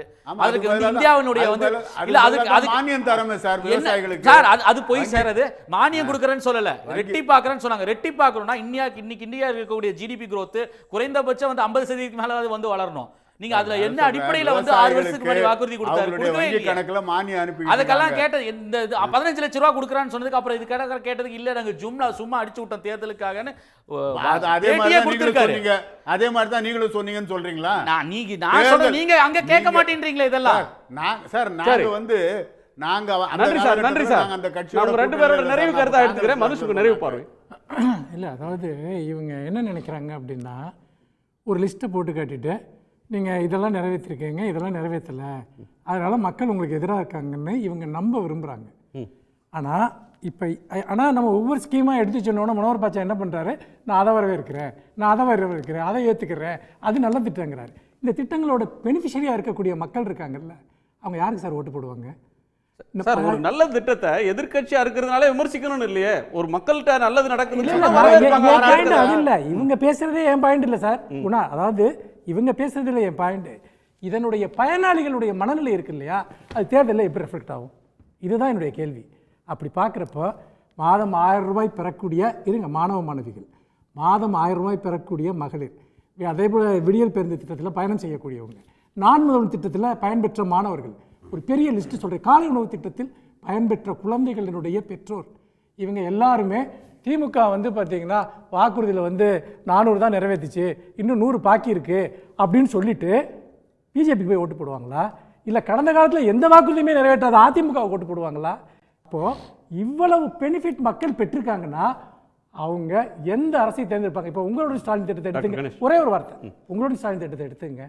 நீங்கள் எல்லா துறை சார்ந்து இருக்கக்கூடிய மக்களுக்கு இருந்த கோரிக்கைகள் என்னைக்காவது வந்து பார்த்தீங்கன்னா போய் தாசில்தார்லேருந்து எல்லாரும் போய் ரோட்டில் உட்காந்து கேம்ப் போட்டுட்டு உங்கள் மனுக்களை கொடுங்கன்னு வாங்கி இன்னைக்கு தீர்வு கண்டுட்டு இருக்காங்க. தேர்தல் வருது சார், அதனால எந்த ஸ்டேட்ல இந்தியா ஒரு கேம்ப் போய் நீங்க பார்க்க சொல்லுங்க, உங்களை ஒரு கேம்ப் போய் பார்க்க சொல்லுங்க, அவ்வளவு லட்சக்கணக்கான மனுக்களை இந்த அரசு தீர்த்துக்கிட்டு இருக்கு. அப்போ இந்த கவர்மெண்ட் மக்களோட இருக்கு சார், மக்களுக்காக இருக்கு, மக்களோட இருக்கு. இவங்க என்ன நினைக்கிறாங்கன்னா ஏதோ சில நம்பர்களை சொன்னால் மக்கள் மாறிடுவாங்கன்னு. எல்லா தரப்பு மக்களுக்கும் ஏதாவது ஒரு பயனை தொடர்ந்து இந்த அரசு அளித்துக் கொண்டிருக்கிறது. ஓகே, நன்றி சார். கணேஷ், இதை பொறுத்தவரை வந்து அவர் ஆரம்பத்தில் கேட்ட மாதிரி ஒன்றா கொண்டு வாங்க, நாங்கள் பதில் சொல்கிறோம் அப்படின்னாரு. 505 வாக்குறுதிகளை நாங்கள் வெளிப்படையாக மக்களிடம் வச்சிருக்கிறோம். நீங்கள் ஒன்றா கூட பதில் சொல்லுங்கள், இல்லை இன்னொரு விவாதத்தில் இதே சன் டிவி கூட ஏற்பாடு செய்தால் ஒரு புள்ளி வந்து நாங்கள் செய்யலைன்னு சொல்கிறோம், நீங்கள் செஞ்சோன்னு சொல்லுங்கள், மக்களுக்கான விஷயம் தான். இதை வச்சு இந்த பயனாளிகள் வந்து தேர்தலில் ஓட்டு போட்டுருவாங்களா, வந்துருவாங்களா, நாங்கள் ஜெயிச்சிருவோமா? அப்படி பார்த்தா கலைஞர் 2006 டிவி எல்லார் வீட்டுக்கும் தான் எடுத்துகிட்டு போய் கொடுத்தாரு. அத்தனை பயனாளிகளும் ஓட்டு போட்டிருந்தா 2011 கலைஞர் ஆட்சி தானே வந்திருக்கணும். அதுக்கு இல்லை, அந்தந்த சூழ்நிலை கேட்டால் போர் மாறும். ஒரு ஸ்கீம்லேயும் ஒரு விஷயங்கள். இப்போ மரியாதைக்குரிய கார்த்திகேயன் சார் சொன்ன மாதிரி 1000 ரூபா மக்களுக்கு பெண்களுக்கு கொடுத்து நாங்கள் படிக்க உள்ளே கொண்டு வரோம் அப்படின்னாங்க. ஏஐ சொன்னார். இப்போ டெவலப் ஆகிட்டு வருது கண்ட்ரி, ஏஐ வந்துகிட்டு இருக்குது எல்லாம். ஆனால் இதுக்கெல்லாம் அடிப்படையாக பள்ளிக்கூடத்தில் கொடுத்த மடிக்கணினியை வந்து நிறுத்திட்டீங்க. நீங்கள் மடிக்கணினியை நிறுத்தினீங்கன்னா அது கல்விக்கான ஒரு உபகரணம் தான். அதோட விலை நீங்கள் பார்த்தீங்கன்னாலே 30,000 35,000 கிட்ட வரும். அப்படி ஒரு விஷயங்களை நிறுத்திவிட்டு நாங்கள் இதை கொடுத்து பண்ணுறோம் அப்படின்றதுல திட்டங்கள் தீட்டுவது என்பது வந்து நாங்கள் வந்து ஆரோக்கியமான விஷயமாக தான் பார்க்குறோம். ஆனால் சப்ஜெக்டில் வந்து இட் இஸ் ஃபெயிலியராக பாசிட்டிவாக போதா அப்படின்ற ஒரு மிகப்பெரிய கேள்விக்குறின்னு வரும்பொழுது இதில் முக்கால்வாசி திட்டங்கள் ஃபெயிலியராக தான் போய் நிற்குதுன்னு என்பது தான் எங்களுடைய பார்வை. அதுதான் நாங்கள் மறுபடியும் சொல்கிறோம். ஏன்னா ஏதோ இந்த அரசாங்கம் மட்டும்தான் வந்து கல்வியை ஊக்குவிப்பதற்கு செஞ்சு கொண்டு இருக்கிறாங்க, கடந்த ஆட்சியாளர்கள்லாம் செய்யவே இல்லைன்னா நம்ம புறந்தள்ளிட முடியாது. எப்படி காமராஜர் காலத்திலேருந்து வந்தீங்களோ, ஜெயலலிதா அவர்கள் முதலமைச்சராக இருக்கும்போதே பைலட் ஸ்கீம் கொண்டு வந்தாங்க. மதிய உணவில் கலவை சாதங்கள் கொண்டு வந்தாங்க, காலை சிற்றுண்டிக்கான பைலட் ஸ்கீமாக கொண்டு வந்தாங்க. ஆனால் நிறைவேற்றலை. அவங்க நிறைவேற்றாமல் விட்டுட்டு போயிட்டாங்க. இன்றைக்கி அது ஃபுல் ஃப்ளெஜ்ல பண்ணுறாங்க. ஆனால் இதோட வெளிப்பாடு எங்கே இருக்கணும்? மாணவர்கள் பயனடைகிறாங்க, இது வந்து அதிகமாக இருக்குன்னா மாணவர்களுடைய சேர்க்கை அதிகமாகிட்டே போகணும். ஆனால் ஏன் குறைஞ்சிக்கிட்டு போகுது? பள்ளிகள் ஏன் மூடப்படுது? அரசாங்க பள்ளிகள் ஏன் மூடப்படுகிறது என்ற ஒரு பெரிய கேள்விக்குறி வந்து நிற்குது இல்லையா? அப்போ இந்த ஸ்கீம்ஸ் எங்கே போய் நிற்குது அப்படின்ற ஒரு பெரிய ஃபெயிலியர்ன்றது வரதான் செய்யும். ஏன்னா இது இன்னொரு விஷயம். இப்போ போக்குவரத்து துறையை பற்றி சொன்னீங்க. இதே 2018 திமுக அரசாங்கம் தான் பரிந்துரை கொடுத்தது அதிமுக அரசாங்கத்துக்கு. எங்களுடைய இந்த பரிந்துரையை நாங்கள் கொடுக்குறோம், இதை செஞ்சீங்கன்னா போக்குவரத்து துறையை நாங்கள் லாபத்தில் கொண்டு வரலாம் அப்படின்ட்டு. ஏன் வந்து ஆட்சிக்கு வந்து 4.5 ஆண்டு காலம் ஆச்சு இல்லை, லாபத்துக்கு கொண்டு வர முடியலையே? உங்களுடைய பரிந்துரையை நீங்கள் செயல்படுத்த முடியாமல் போயிடுச்சா அப்படின்ற ஒரு கேள்வியில் வரும் இல்லையா? பள்ளிகள் மூடப்படுதுன்னு சொல்றது மிக தவறான ஒரு தகவலுங்கிறத பள்ளிக்கல்வித்துறை அமைச்சர் மிக தெளிவாக சொல்லியிருக்காரு. இது இவங்க வெறும் யூகத்தின் அடிப்படையில் பரப்புற ஒரு தகவல். பள்ளிக்கூடங்கள் மூடப்படுது மிக தெளிவாக அமைச்சர் சொல்லியிருக்காரு. ஸ்கூலுக்கு போறாங்க, பிரைவேட் ஸ்கூலுக்கு போறாங்களா? அஃபோர்டபிலிட்டி இருக்கா? அப்படின்னா ஒன்று அஃபோர்டபுளாக இருக்கிறாங்க, பிரைவேட் ஸ்கூலுக்கு அனுப்புகிற அளவுக்குன்னு ஒன்று நம்ம ஒத்துக்கணும். இல்லை இங்கே இன்சென்டிவைஸ் ஆகிறதுனால இங்கே வர்றாங்க அப்படின்னு ஒத்துக்கணும். ரெண்டில் ஏதோ ஒன்று தானே சார் இருக்கணும். அவங்க எல்லாம் ஸ்கூலை விட்டு ட்ராப் அவுட் ஆயிடலையா? அட்மிஷன் குறையுதுனாலே இட் கோஸ் சம்வேர் எல்ஸ். அதான காரணம். இல்ல அவங்க போறது வந்து பிரைவேட்டுக்கு போறாங்கன்னா அஃபோர்டபிலிட்டி இருக்குல்ல. ஓகே, மதிய உணவு வந்து தலைவர் காமராஜும் மறைந்த முதலமைச்சர் எம்ஜிஆர் விரிவாக்கினாலும் அது தமிழ்நாட்டில் மட்டும்தான் இருந்து இந்தியா முழுவதும் பரவல. 2001 சுப்ரீம் கோர்ட் ஒரு தீர்ப்பு கொடுத்த பிறகு தான் உணவு என்பது பேசிக் என்டைட்டில்மெண்ட். அது கூட அந்த கேஸை யார் போட்டதுன்னா இவங்களாம் அர்பன் நக்சல்னு கிண்டல் பண்ணுவாங்களே, பியூசிஎல், அவங்க போட்ட கேஸில் மதிய உணவு வந்து பேசிக் என்டைட்டில்மெண்ட் சுப்ரீம் கோர்ட் ஜட்ஜ்மெண்ட் கொடுத்தது. அதன் பிறகு தான் வந்து ஒன்றியம் வந்து மதிய உணவில் ஒரு பகுதியை வந்து அவர்கள் எடுத்துக்கொள்கிறார்கள். அதே போல் இன்றைக்கும் தமிழ்நாட்டினுடைய காலை உணவையும் சிறந்த திட்டமாக ஒன்றிய அரசு ஏற்றுக்கொண்டு இதற்கு அவர்கள் வந்து நிதி உதவி செய்ய வேண்டும். இதனுடைய நிதி சுமையில் ஒரு காலத்தில் காலையில் ஒரு முட்டையும் சேர்த்து வழங்கக்கூடிய இடத்துக்கு நகரணுன்றீங்க. ஆமாம், ஏன்னா இப்போ வந்து நம்ம கார்போஹைட்ரேட் டெஃபிஷியன்சியை அபாலிஷ் பண்ணிட்டோம். டெஃபினட்டாக இன்றைக்கு ஹங்கர்ன்றது கிடையாது, அந்த மராஸ்வஸ்ன்ற வியாதிகள்லாம் கிடையாது. இப்போ நம்ம ப்ரோட்டீனில் கான்சென்ட்ரேட் பண்ண வேண்டியது இருக்குது. இந்தியாவிலேயே முதல்ல நம்ம முட்டை எங்கள் தமிழ்நாட்டில் மதிய உணவு கோரிக்கை. ஓகே, ஆக்சுவலாக காலை உணவுலையும் நம்ம ப்ரோட்டீனை இன்டேக் பண்ணுன்றது என்னுடைய பணிவான கோரிக்கை. நன்றி. நிறைய பேசியிருக்கோம். எல்லோருக்கும் நன்றி. மீண்டும் சந்திப்போம். இது கேள்விக்களம், மக்களின் மேடை. உடனுக்குடன் செய்திகளை தெரிந்து கொள்ள சன் நியூஸ் பெல் ஐகானை கிளிக் பண்ணுங்க.